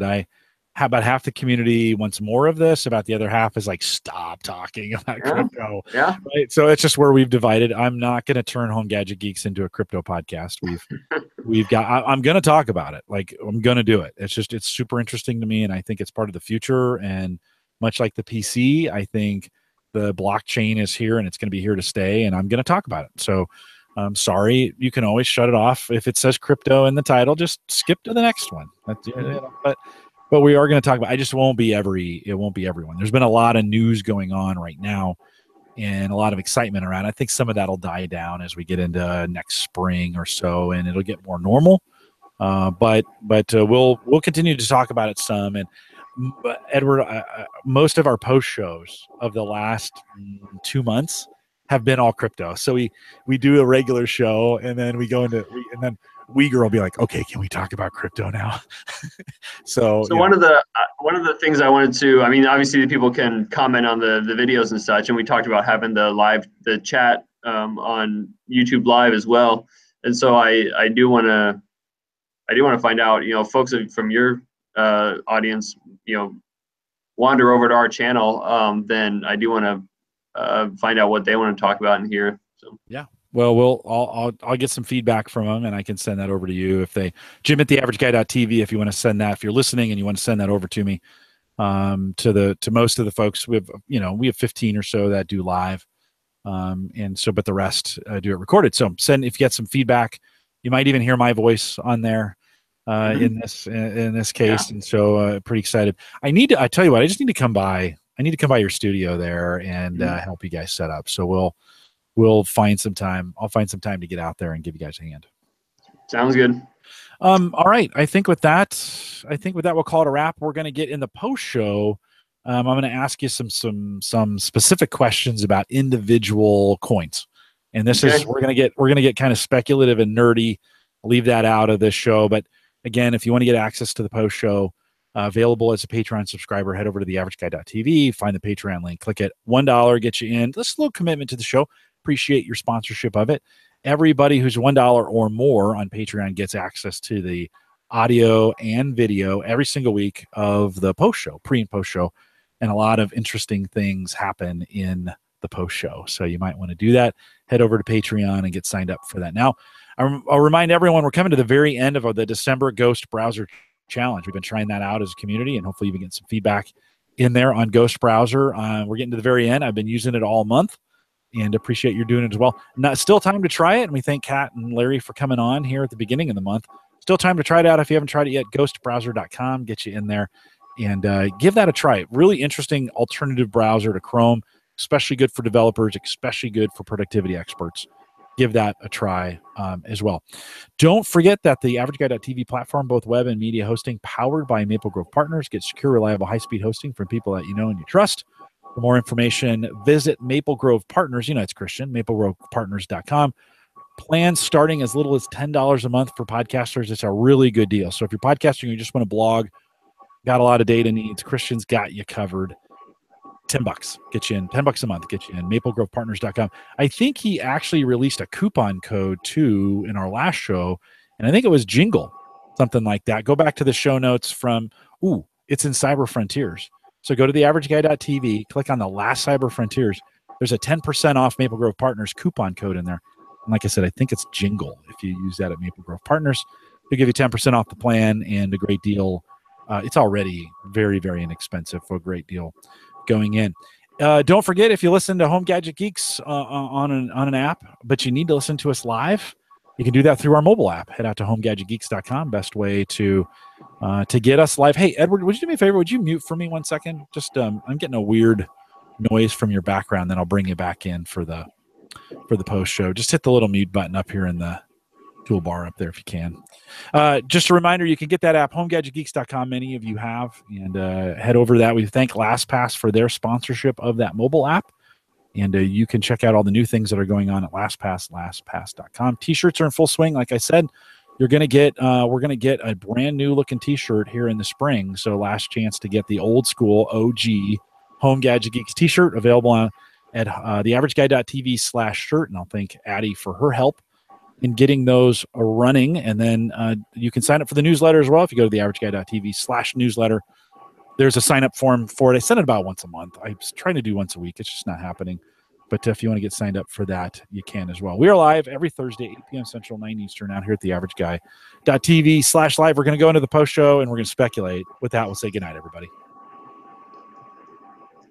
I'm getting a really weird, high-pitched noise from you in the background. You know, is Probably because I've been saying, actually, I have a ASIC also behind me.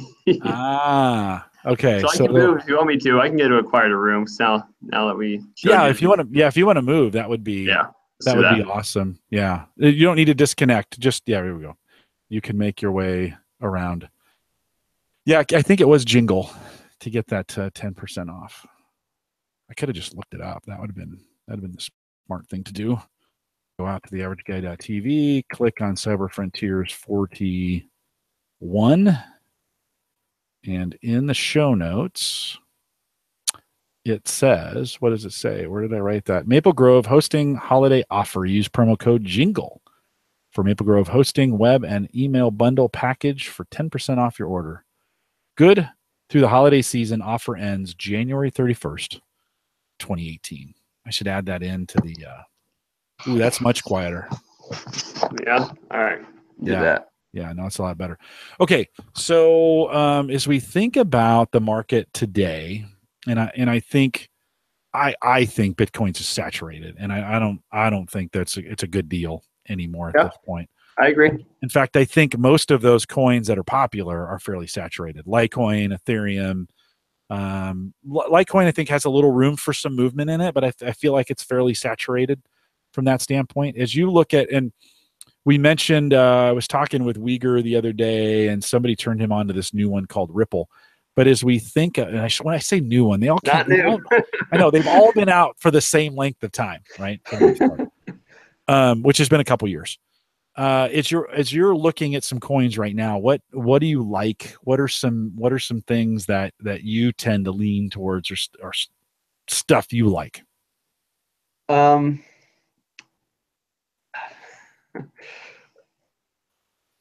like. I'm just hesitating because I hate to give this. No, totally. But here's the deal. We're going to put a disclaimer on this. Yeah. These are your own personal opinions. Yes. based on decisions you're making for you. Yes. And you're just sharing your own personal, like, this is what I am doing, right? This is not making any recommendations. No one, like, you can't be held to this. This is your opinion. Right. There we go. So I like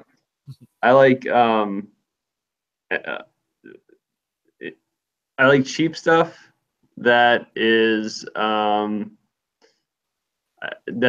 overhyped, that has more of a steady growth, but then also is, you want to buy when it's down, obviously, too. So that's probably the best synopsis of my rule of thumb. So if you look at you go to CoinMarketCap, you got the whole list of everything that's going on there, and so I like stuff that's near the top.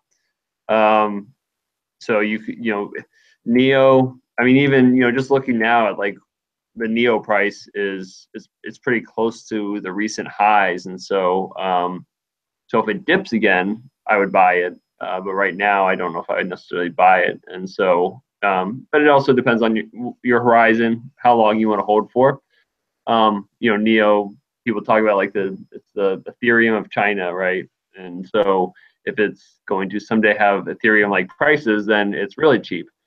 And then, but there are some. I mean, EOS. The reason I would give it any attention would be because from what I understand, if I remember correctly, it's the same guy that did Steam It, and so he's launched, and he actually has done Steam It, and he did one other coin as well. So he's launched some stuff that's done pretty well and been built solid and not been hacked and crashed or anything like that. So EOS, are people ever going to build on it finally? I don't know the answer to that, but it has some track record there. And then Dash is really expensive, but they've done a pretty good job of trying to accomplish what they've set out to accomplish, which is just be payments. And then, so yeah, I mean, NEM is a little hidden jewel that I don't even know why it just hangs in there. It just keeps chugging away. What's the name of it? Top 10. NEM, New Economy Movement, or something really weird like that. And somewhere it came up with some crazy market cap, and it's just sits there all the time, and it's really cheap. So I like it. So yeah, those are some of the maybe those are too obvious. I mean, you get farther down, and Qtum. Well, what's the site again that you're looking at? Tell me. Oh, sorry, CoinMarketCap.com. I've looked at it before. That we've been here. I've been living on What to Mine a little bit, although they get a little bad rap for not updating fast enough. But I kind of live there to set up the pools, and I have discovered, at least for me, sometimes the pool will pick out an obscure coin that's being profitable just for a short period of time, and it catches my attention a little bit. And so I'll go back and kind of look at the fundamentals and kind of go, like, as an example, I thought Bitcoin Gold was dead. Like it forked, it did its thing. It didn't really go anywhere for a while. Now all of a sudden it's back. I mean, it keeps Mining Pool Hub keeps throwing that in there. I have mined a ton of Bitcoin Gold. Really? Yes. Yeah. No, in fact, it's right now on what to mine, and I guess it's kind of in the middle. It was a little bit higher. Right now at the top is this Z Classic that keeps showing up in my miner, and yesterday rocketed about 40% during the course of the day. I think it went, it was ridiculous in one day. What So it did. were you holding it during that time? Like, did you make that? I was mining it during that time. So, were they converting it right away? No, I hold it. I mine and hold instead of converting. I mine and hold.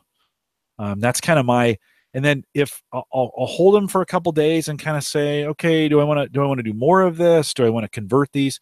The great thing about Mining Pool Hub is then if you don't want to keep it, you just go into the wallet and drop it in to be converted, and they'll just pick it up next round. Got it. And convert for you. Sometimes it has to be a certain amount, so there's some little tricks in there to get it done. So how many coins do you have then right now? Like as far as it. Oh well, here I'll show you. In mining. So I'm using this app, and that's just the first page of it. So there's 16 there. That's what you're holding? All those? That's what I'm holding. I'm a remnant or a position. Yeah. Because we just it's been, I don't know, 3 weeks maybe since we moved off NiceHack over to this, but and so some of them have $40 or $50, some of them are $3. But some of those, like, it's exposed me to some coins that I'm like, oh, okay, I want to take it. Like, why did this show up on the most profitable list today? Right. And then I'll go over and do some research on it and take a look and say, oh, okay, that's kind of interesting that this one, I'll go to their site, I'll read what they're doing, I'll go read some comments about it, just kind of get a general feel for it. It kind of makes me nervous though with Z Classic and Bitcoin Gold on there, where they're there not because of they're doing well necessarily. They're there because they have a really low difficulty and their price is like probably just enough above the difficulty or whatever to like make it a profitable thing. And so that doesn't seem like a very good a good judge of a coin. Is that? Yeah. Well, but so for me, oh, by the way, John's asking the name of the app. So the app I'm using on iPhone, I don't think there's an Android version available, but it's called Bitworth. Uyghur turned me on to it, and it's just a really cool little app that you can go in and update your holdings, and it just kind of gives you a total, and it's a really cool visual, like I showed, just a really cool visual representation of the the apps or the coins. So if you for Android, there's a Blockfolio. Okay, is one. Yeah, that's a good I think I've heard of that one. So to your point though, Edward, this is where I use the system to help me. So these profitability miners have been built to eke out the best value in the moment or in the last 24 hours. Right. Based on the difficulty and its profitability compared to Bitcoin. But that to me, I'm trying to generate cash, to be honest with you. I'm trying to generate extra cash to be able to buy what I want. So it goes in, it drops into the pool. And if I like the coin, if it mined it and I want to hold on to it for a while, I can. If it doesn't, I can always convert it to something different. So I can always just, in Mining Pool Hub, I can just click it to the exchange, and then it will automatically exchange it to whatever coin I set in the exchange to say, today I'm using Litecoin just for the transactional value associated with Litecoin, right? I was using Bitcoin for the longest time, and I'm like, oh, geez, man, to trade this thing anywhere is stupid. So I've moved away from Bitcoin. But again, it allows me to kind of get the most profitable coin because some of the cheaper coins, Saya being one of them, have a ridiculous difficulty right now. And so if you mine them, it literally doesn't make sense. Turn your miners on things where they're profitable and then trade those for these other coins because the value of them is up in the moment to Bitcoin, right, and everything's traded according to Bitcoin value. So then if you want these cheaper, like if I wanted more Saya, I wouldn't mine it. Doesn't make any sense to mine it right now. I should mine Z Classic because it's the most profitable. Then trade those. Right. So I'm not disputing that. I'm questioning the value, or you're letting. It doesn't seem like the dynamics, the market dynamics that are determining what coins you're mining are the same market dynamics that would make that you should be using to decide if a coin is good or not. Totally agree with you. They're not. Right. Then I have to make that. I have to make that evaluation. Like, why is it mining it right now? Right. And kind of look at it and say, like Z Classic, which is a perfect example. Like, okay, what's going on here that's causing this to be included in the algorithm right now? Right. And is it something I want to hold on to? I've been mining it for maybe 2 weeks, and I got a nice return on it, and it ran up and peaked. And then, so last night I'm like, you know what? I'm going to capture this value. And so I moved it over to Bittrex. Good. And moved $40 of it over, which wasn't, the fees were pretty low for doing something like that. I think it has a 0.5% fee coming out of the mining pool hub or something like that. You kept it in Z Classic then, huh? I did for now, but the goal was to convert it into Bitcoin, but I don't have enough of it on the exchange. $40 obviously isn't enough. So and every coin's a little bit different on the exchange. Like, it let me convert some Bitcoin gold. I had $20 worth of Bitcoin gold, and it let me convert it. Some of what I'm doing right now is just learning. Like, I want to do this on small value. So it let me convert $20 of Bitcoin gold, and then I bought Ripple with it. So I bought some Ripple. And I was going to do the same thing with the Z Classic. I was like, okay, Ripple is $1 something today. Maybe it's a little bit more. So I was like, I can convert this $20 into Ripple. So I did. Then I was going to do the same with the Z Classic, and I got an error. It's like the size isn't big enough. So I'm like, oh crap. So I'm going to mine Z Classic for keep until it stops mining, and I'll move it back over to Bittrex. And then eventually, if Ripple is still a value, which I think it is, then I probably will. That's probably what I'll do with it. I mean, like you're dealing with like Neo. Neo is expensive for what you're trying to do, because you're only going to be able to buy like one Neo if you sold all your Z Classic, right? So, so stuff like you're looking for probably sub penny or sub dollar or around sub dollar for sure. Yeah, sub dollar for sure is kind of I took Ripple on another. Again, we were talking about it. Uyghur found it, and he was like, he told McCabe, and then we were talking about it in another conversation, and they liked it. I'm like, okay, I'm gonna stack up at $1. I think $1.50 at today, whatever. At $1, I can stack up, and so I think my goal is to stack up 2 to 1,000 of these smaller coins, and then just put them away and see where they hit. And if I do it cheap enough, I can get, one of them. Chances are one of them could hit. Did you say 2 to 1,000? 200 to 1,000 is what I meant to say. Got it. Kind of depends on the price coming in and some of those other things, but I'd like to get to that. Now with Saya, because of special circumstances, I've mounted 9,000 of those coins already, and I have another probably 1,500 in my wallet at Saya. So I'm kind of like, okay, I'm probably good. Although Saya makes it super easy to get those coins. And again, it's not costing me very much. So I might as well amass as many as I can. Because if that thing moves, it's 3 cents right now, Edwards. 3 cents. Yeah. So we're gonna throw off your do you think people want to hear about this? Like, are other people do they want? There's some talking, or do you think people want to hear these types of things? I don't know. Chat room. There's a few of you guys left. We had a bunch drop who aren't interested. The folks that came out early, who sat through the first 20 minutes of our crypto conversation and then said, nah, I'm not really interested, have already dropped. The ones that are still listening, Ken, I know for sure. John, I know for sure. Scott, I don't know. Scott, if you're listening out there, I don't know if you're interested. Emily, why are you still hanging on? So let's get a little feedback from the chat room, and we'll see so Scott says totally interested. Yeah. Yeah. I think Edward, there's this segment of the population. Listen, I dreamt about Bitcoin last night. Like I was up late with Dave McCabe setting up his burst stuff, and all night I was having dreams about numbers and converting, and I thought, oh, shit, I need to stop thinking about this stuff so much, right? That's how obsessed I get. And I think there's other people out there where as long as you go in with eyes wide open, right? That, hey, this is super speculative.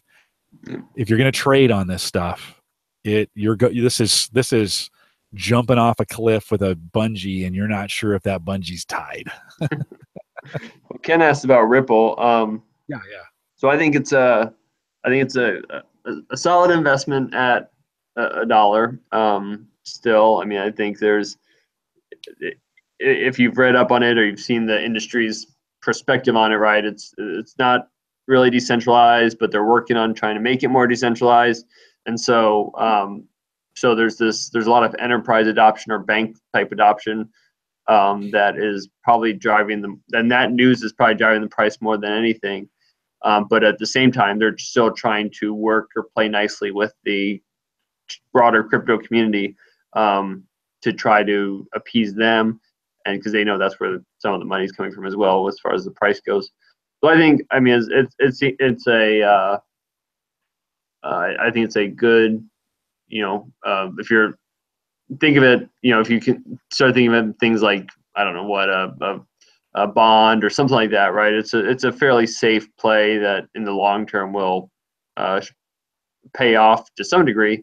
It won't have major spikes necessarily like the other ones. So one of the and I'm kind of interested because I read some news on it that in Japan there's some Thai in there, and it's got industry's ear. So you're kind of like, okay, this has got a tie to it. This will probably be one Ripple that it's hard to get a hold of, and I can only get it in one exchange. And so this will be one that I sell off my more profitable, ones that I've made a quick profit on. Yeah.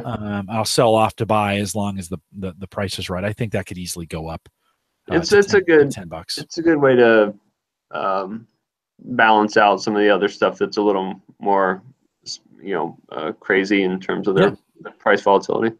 There's a coin called Digibyte, or no, is it Digibyte? Yeah. And it has some variations. I don't quite understand so there's like a Digibyte, and is it pronounced Skeen? Skein? Skeen? How do you pronounce that? Where are we looking on? I'm in the mining pool hub right now, but okay. So So they, I believe that refers to the fact that since everybody was like, I'm Script, I'm Shaw 256, I'm Geeden or whatever, Gooden or whatever the other ones are. Yeah. They basically said, we're going to, doesn't matter how you mine us, we're still going to give you Digibyte for that, basically. Gotcha. So. Okay. So they've come up with 3 different versions based on 3 different algorithms. Well, right. And I think they would probably say, no, there's only one Digibyte, but you can acquire it different ways. You can mine it or acquire it different ways. Right. I think that's what, so the miner's set up to, okay, we're going to mine it this way, but it converts to Digibyte coin. That has been another one in Mining Pool Hub that I've been able to mine, quickly in a week or two. I mined almost 250 of those already. Yeah. And that's one I will probably mine and just leave in the wallet. Yeah. Like that, I would say that's legit. That's a good decision on that one. Yeah. Yeah. And it's not, again, it's not doing it all the time. There's moments when its profitability is high, and so it kicks over. I've got some other sketchy ones that it also mines, and I'm like, nah, I don't want to track those. So I actually, with Mining Pool Hub, I have it converting it into this Digibyte. You can pick it, so that'll even, again, that's automatically moving things into that. Yeah.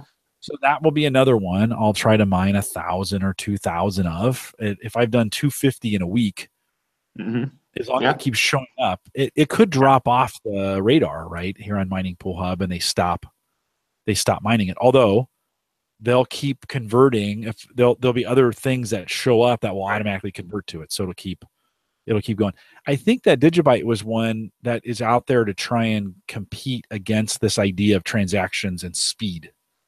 And I think and they all start blending together after a while, but it seems like I remember that we're going after that market of, we're a faster transacting, we can handle all this that Bitcoin can't. Well, their roots, from my understanding, their roots were actually in the gaming industry. But that doesn't mean they necessarily are still going after that, or it doesn't matter, might not matter to them anymore. But originally it was, there's more coins out there that are specific for a certain game, or, different, obviously there's a lot of gaming tying with the audience. And so, so there's a specific coin for World of Warcraft right now or something like that, right? So I think, but originally that was my understanding, was Digibyte was meant for the gaming industry. So Oh, okay. Oh, it's good to know. Well, shoot, anything tied to games, if that can go, those things can. And again, if you can get, I don't think it's worth very much today. That 6 cents. 6 cents. Yeah. No, not the movie, but which is, I mean, if you look at the price, 7. I mean, this year it's been a good year for Digibyte. So yeah, well, when you're sub penny and then you go to 7 cents, that's that's a big move, right? 7 times. I mean, a lot of these, from my perspective, or the other side is like, I bought a lot of these when they were cheap, but I didn't buy enough. Like I only bought 50 Digibyte or something like that, right? Like I should have bought more because that's So no, well, and that's my goal. If I can get thousands, hundreds or thousands of them, is I collect them. Another one that I've been looking at is Feathercoin, and again they're a sub dollar. They're at 43 cents today. I've got 16 of those stacked up. That's another one that showed up on the radar on Mining Pool Hub. So I don't have an I would call it a laggard, if anything. I don't have an opinion on it per se, but it's like, why do you exist? Why would I not use Digibyte or something like that? Like what is the compelling reason for it? I don't know off the top of my head. Let me look it up, because I did look these up. Feathercoin. Let's see what they're. They're a NeoScript. They're a transactional coin. Feathercoin is a powerful open source digital currency. They all are. Monetary principles connected to Bitcoin. They all are. Countless altcoins, but under the hood is something very different. Feathercoin is a highly upgraded and customized piece of software, blah, blah, blah, born with an intent to expand, experiment, and build into, it's still not telling me just over here on the development many. Okay, they don't say. Hold on. It is ASIC resistant. Okay, there's all these things here. It's funny. They really don't say. Oh, so if you want something with, good example of something with a purpose would be something like Salt. If you've seen Salt come out recently, or Salt's expensive now. That's a run. That's gone on a really run up recently. You could look at like, I mean, Steam's an example of something that has a purpose, that the economics of that are, I know when back in the day when Steam especially first came out, the economics, people were questioning, like, is it going to continue, or can it continue the way that the market works in Steam? But it, that has a purpose that that other than just having a value or being a means of sending money, if that makes sense. Yeah. And that's all Feathercoin is it's just a faster competitor to Bitcoin. Yeah. Their why statement: payments are fast, global, secure, and near zero payment fees. Therefore, merchants do not have to pass on the cost of, right? I mean, that's their yeah. Well, it's interesting to say the least. Feathercoin's 43 cents and has no plan. Saya at least has some product behind it, and it's 4 cents. Yeah. So you kind of go, why? And one of the things I learned from you also is that oftentimes the value of these communities are their leaders behind them. Who has the most charisma? Who has the most pull? Who has the most Twitter followers? Right? You're like, seriously? You're like billions or millions of dollars in market cap behind who has the most Twitter followers? So there's absolutely no reason sometimes why these things do what they do. But during the .com boom, there were plenty of companies that sold on the New York Stock Exchange and on NASDAQ that didn't, like, you're doing what on the web? I mean, all you had to do is be a .com, and you're doing what? Like, hey, we're sellstuff.com. What are you going to do? Well, we're going to sell stuff.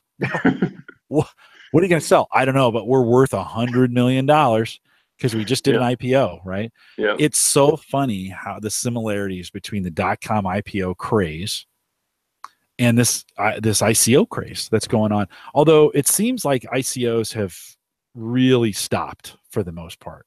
Is that a fair? Yeah, I don't. I mean, I miss them. I like that was kind of a whether it was the SEC that put the hurt on them or what. Yeah, they have kind of really slowed down drastically. Like zero. I haven't seen one in months. I mean, there's new. I mean, there's still like if you can look in your all the annoying ads that pop up, right? They're always talking about coins, and they're still advertising stuff. Whether they just came up with a different way of saying it, or, but yeah, I think nobody is feeling the nobody wants to take on the risk of doing an ICO anymore. Yeah. Yeah. Well, it was a huge way for some of these guys to get funded. Mm-hmm. And it was, it was, and to be honest with you, this may be a better way than the stock market to fund companies. These ICOs may fundamentally, if you look at the way they operate and the way they work and the value behind them, and the tracking associated with them, and the coin, it's in the stock with a company's stock, there's a way to hide things. And sometimes people don't really know the complete value of the stock, or there are other stocks behind it that are hidden. Yeah. Can't do that in the blockchain. Yep. Yeah. Can't do it. Yeah. That's very true. Completely visible. And like that's what I mean. T0, the Overstock.com guy, that's the goal there, is to compete with the New York Stock Exchange and those guys, and to do it the right way. But you have to be an accredited investor now. So, and that's what, even if there is, so there are, the ICOs that are coming out they are limited, where you can't necessarily be just Joe Schmo and still get into it. You've got to be accredited nowadays and have a network and such. So. Yeah. And I think that's smart. Like we can't just have every, anybody who wants to do it. I mean, now we're back to the 1880s or the 1840s, and anybody can just spin up stocks and sell them. Hey, we have new land in this new country. I mean, the shenanigans that went on in the financial system in the United States from 1840 to 1880, just a mess. Yeah. Like Federal Reserve was a mess. The banking system was a mess. People gained and lost millions overnight. I mean, it was a wreck. Yeah. So that's probably not smart. But and those early ICOs had that feel. They were like, three guys got together and they crafted this thing, and they had an idea that was on a white paper that they had presented at a conference. Yeah. We're gonna do this thing, and but they're also, I mean, the other side is that we weren't talking about a whole, like, if you only wanted to invest $10, right, you could, and so that's not really possible on the stock exchange. Correct. It was, if you're smart, I mean, and obviously you build the markets to protect people depending on your views, but if you can make a smaller purchase with a coin that you can't with a stock. So yeah, no, it does democratize. Is that the right word? It does. Yeah. It decentralizes the ability to purchase and be in on that, right? That's another value that the blockchain offers that can't be offered through, and that's not technically true, because you can on the New York Stock Exchange, you can buy pieces and parts of stocks, so all that stuff works. It's just, and then you say, well, yeah, but there's heavy fees associated with it. That's not always true either. So, but it is. I think it's a great way of. I think it's the publicness of it, because the blockchain in most cases is public. I was just looking at Byteball, one called Byteball. I don't even know where it. So it BYTE. BYTE ball, yeah. But that's one that I don't know why they have that valuation at all. Like that's a crazy valuation, and but I looked at it earlier in the year and missed out on it, I guess. But I mean that would have been nice if you had a few of those. But I have no idea why it's like that. But that's a pretty nice chart. Well, and it's so funny because you look at Bite Ball back in, let's just say March of 2017. You and I we have just wrapped up a podcast, right? We're talking about stuff. If in the price of it is $58 US, right? Yeah. And you kind of go, why, right? And so you don't make that purchase because you're like, why? I can't. This doesn't make any sense. And then all of a sudden today it's 827, and you kind of go, oh, that's why. And so I look at some of these other, like, not to say, yeah, you look at Feather Coin, and you kind of go, look, we're laughing about it. Yeah. Will we laugh when that thing's Yeah. $70? Yeah. Yeah. Totally. I'm not telling you to sell it. It has I'm no just better saying. business plan than Bite Ball. Like, Yep. I know. Yep. So I think if you missed, I think if you missed the market, if you didn't get on Bitcoin, didn't do Litecoin, didn't do this, I think you got to find those. You don't buy Bite Ball because it's already $827, right? It doesn't. I don't think it has a ton of room. It could maybe double, right? But I think you go for some of these smaller where the psychology is a little bit different because some of them are going to get swept up and then some of them won't. Yep. Some of them won't. Bite Ball. Yep. Bite Ball bite. That's hilarious. So and so then you start to get into, like you were talking about, Twitter and marketing and branding. It's like, it seems like maybe there's a reason for that name, but I don't know why somebody would invest in something called that. Because it's moving, Yeah. it's moving. I know I know these Z coins are all a derivative of an original Z coin. I don't know which one was the original. Zcash was the original. And lately, right now, they seem to be doing pretty well. All three of them, the three I mentioned, Z Coin, Zcash, Z Classic, all seem to be, at least they're showing up consistently in the pools for mining. So those seem to be, as far as profitability goes. Right. That only shows profitability. That doesn't show. Bitcoin Gold has been another one that's been showing up a lot for profitability. If you're looking for so there's Ethereum Classic is kind of the parallel to what Z Classic is, as far as like a split, or like if you're looking for like a track record, look at Ethereum and look at Ethereum Classic, and then you can look at Zcash and Z Classic, and maybe it'll do some similar stuff. I don't know.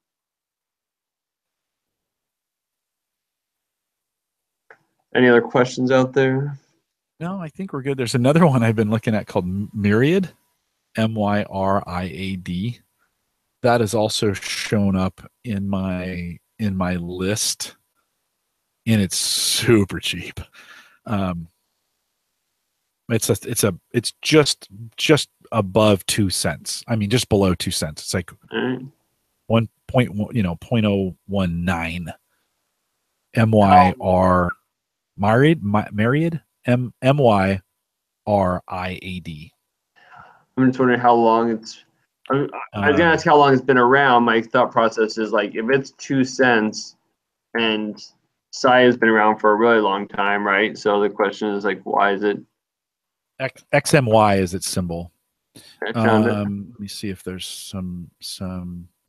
Emily says, I almost just want to say, here, Jim, take my money and invest it. You do not want to do that, Emily. It's all this stuff. Emily, if you got some questions, we can do a one-on-one, and I can tell you what I'm doing, just like Edward. Yeah. I'll just tell you what I'm doing. And I don't know if it's right. I made a little money off this thing, but it is such a freaking crapshoot. So yeah, Myriad's been around for a while. It's just had some price action recently. So yeah, like a lot of price action recently. Yeah. But that price action was like 0.001 to 2 cents. Yeah. But that's a pretty big jump percentage wise. That is really. It's up 11,940%. I think, and it's still not even 2 cents. I suspect manipulation in that. That's somebody pumping it up. But at 2 cents, like, so you get 100 of those and you just let them Yeah. sit and Yeah. say it does run. And, Yeah. Anyways, that's just my thought. Emily, that's how, that's how I see this. I do spend an enormous amount of time getting educated about this. So I've read about all these. Doesn't mean I know where they're going or what they're doing, but I have been trying to tweak with a system, and I figure I'll let the smart guys who've written the algorithms at Mining Pool Hub figure out what's profitable, and that'll at least get these coins on my radar. Right. And then once they're on my radar and I'm looking at them, then I can kind of start making some decisions like, okay, is this one I want to buy and hold?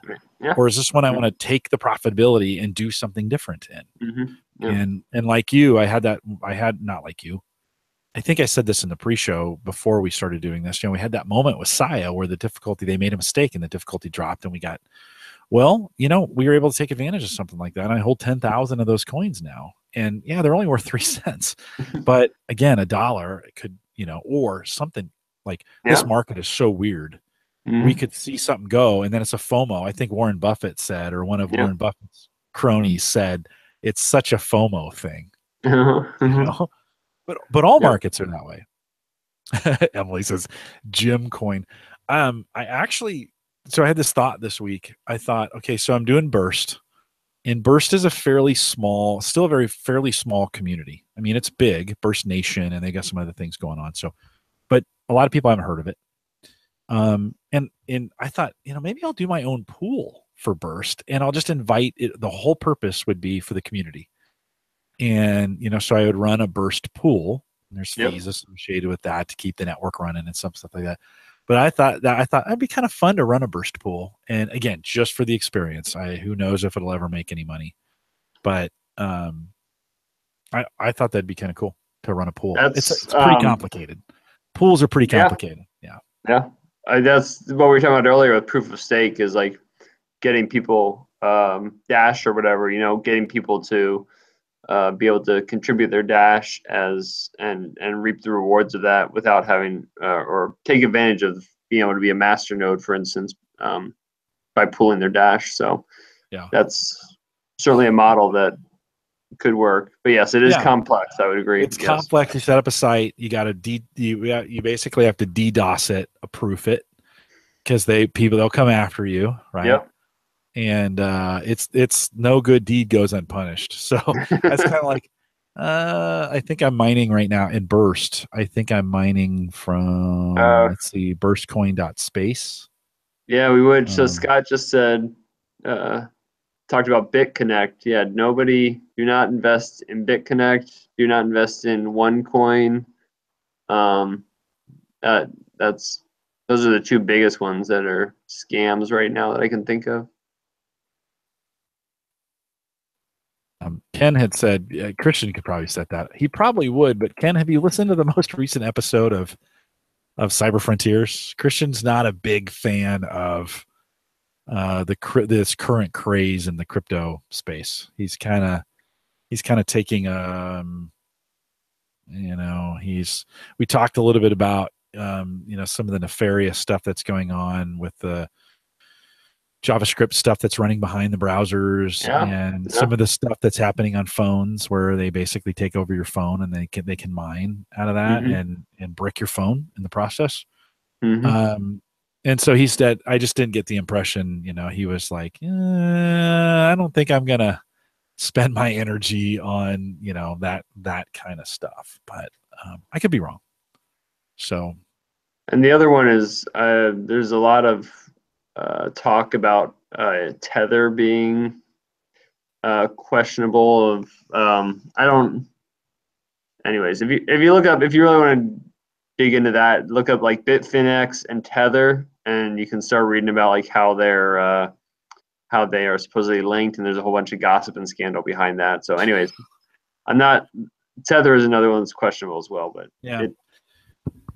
I've used MinerGate I've used MinerGate on the phone. So Monero is one that I had been mining through MinerGate. That's an easy way to mine it.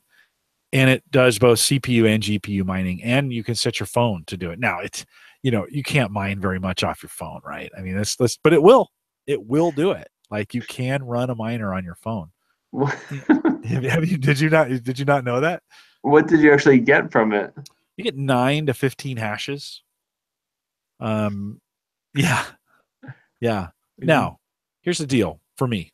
I'm not doing it to make money, right? I want to know, like, what's this experience like, and why is it happening? And and then JavaScript mining has gotten kind of popular. There's JSC. There's a new coin called JSC, right? It's JavaScript based. They were going to do an ICO and they got stopped in the in that current thing. And that they're trying to replace or disrupt the ad market on the browsers. So they're trying to say, hey, look, we'll do very low power JavaScript mining behind the scenes, and you won't even notice it. It won't affect your performance at all. But then the website owner will reap the benefits of that mining on this blockchain. And you think, well, okay, how much can that really be? Well, I can mine about 1 JSC coin a day, and they're projecting that will be worth between 50 cents and $1. Well, let's just say it's a penny. It doesn't really matter. The point is, if you have a real popular website and you have hundreds of thousands or millions of people on your site, and they're all doing a little bit of work, that can be significant, right? Yeah. And so it is, to me, now a lot of people, this technology was used in a very dishonest way to begin with, because it always starts that way, where people were secretly putting it behind websites, and then people wouldn't know, and that has gotten a little bit of a bad rap. These guys at JSC actually put a banner at the bottom. So if you go to a site, right, the banner appears at the bottom. Hey, you're helping mine cryptocurrency. Do you want to opt out of this? And you can. All right. And but I think it could be, we all hate banner ads. I mean, I can't tell you how many people hate banner ads and ads. Why couldn't this be an alternative form done correctly? Why could this not be an alternative form that would replace for website owners? I think it's a great way to do it. So I've got a site. If you go to theaverageguy.me, so that's my own personal blog. Yeah. But I put the script out there. Nobody goes to it anymore. So I don't really advertise it. I'm trying to shut it down. But if you go to theaverageguy.me, you first get there. There's a podcast I did. It's one of the podcasts we did on cryptocurrency. I loaded there, but the little banner will show up on the bottom as long as you don't have an ad blocker. If you have an ad blocker, that stuff gets stopped. Antivirus will oftentimes see that JavaScript virus. But at the bottom, you see a little blue banner. Yeah. That says, hey, you're currently crypto mining for me. That's a hit. That's crypto mining in the background, as long as you stay on the page. Yeah. As soon as you navigate away from the page, it stops. See, Cool. to me, that's interesting, right? Yeah. And because now what's the hash rate on that? It's probably less than 5 hashes. Like, it's small, because it's taking, you don't even notice on your resources. It's CPU mining, but you don't even notice on your resources. It's so small. But again, if I get rewarded for the more people I drive to my site, right? And you show your Maple Grove partner guys that your web hosting partners? No, I haven't. I have not talked to Christian about that. No, no. That one, that's actually on an Azure. That JavaScript, that site, theaverageguy.me, is actually hosted on my Azure site, not Maple Grove Partners. Okay. Huh. I'll check out the JSC. It's interesting. If they've got a cool little, if you go to platform.jsccoin.com, you can actually mine. You can start mining their JSC coin right there on that page. And it just says start. Like, if you go to the mining section, it just says start mining, and you just click it. And just, as long as you leave the page open, as long as it's in a tabbed browser, it has to be on top. Okay. The whole goal, right, of this thing is to mine when people are on your page and stop mining when people go away from it, right? All right. Cool. So yeah, you can, and so they're like, they won't support, like, you can only mine from one IP address at a time. You can't log into your account and do a bunch of them. They check in all that. They're really trying to make a go at replacing banner ads, which I think is admirable. Like, I don't like banner ads. Nope. I've learned to ignore them, but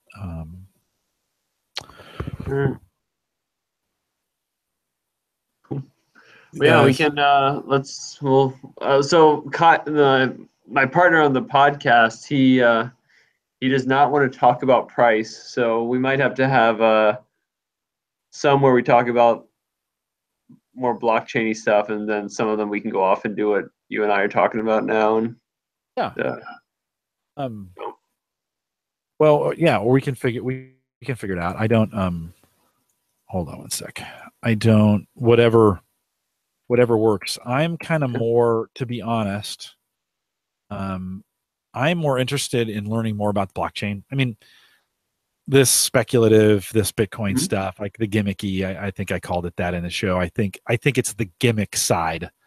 It's the gamification side of securing the blockchain. I think when Satoshi was started thinking about this and said, okay, how will I get people to willingly do this? Like, how can we distribute this in a way and get them to willingly do it? Well, gamification is the way you do it. So you come up, boom, Bitcoin is born. And now it's been taken in all these different directions, but I don't. So I think that is a completely separate piece then, and I would be way more interested in talking about the value of the blockchain in how it, Butterball, right, tracked all their turkeys this year on a blockchain. Yeah, that's what. I think the audience will want both. I think that you get like in Minneapolis, for instance, the main meetup is all around Ethereum. I'm sure they talk about other stuff, but it goes to the point of maybe they want to talk about price, maybe they want to talk about development. We'll find out, but that's those are the folks we want to attract through the podcast. So yeah, hey, thanks for staying in the office late for me. Yeah. Oh yeah, no problem. I appreciate it. I didn't stay. I came for this. So. Well, yeah. Okay. But I appreciate you coming in. Hang tight for just 1 second. I'm going to let the live folks go, and I want to chat with you just kind of behind the scenes. So, hey, if you're coming out live, for the few of you, Emily and Ken and Scott, thanks for staying around. Great conversation. I know I always learn whenever I have Edward on here. So thanks for staying around, and remember to be available in the post show via Patreon. We'll see you guys back here at 2018. I'll have to say, January, whatever next Thursday is, January 5th, 2018. So we'll be back. Edward, hang tight for 1 second. We'll see you guys later.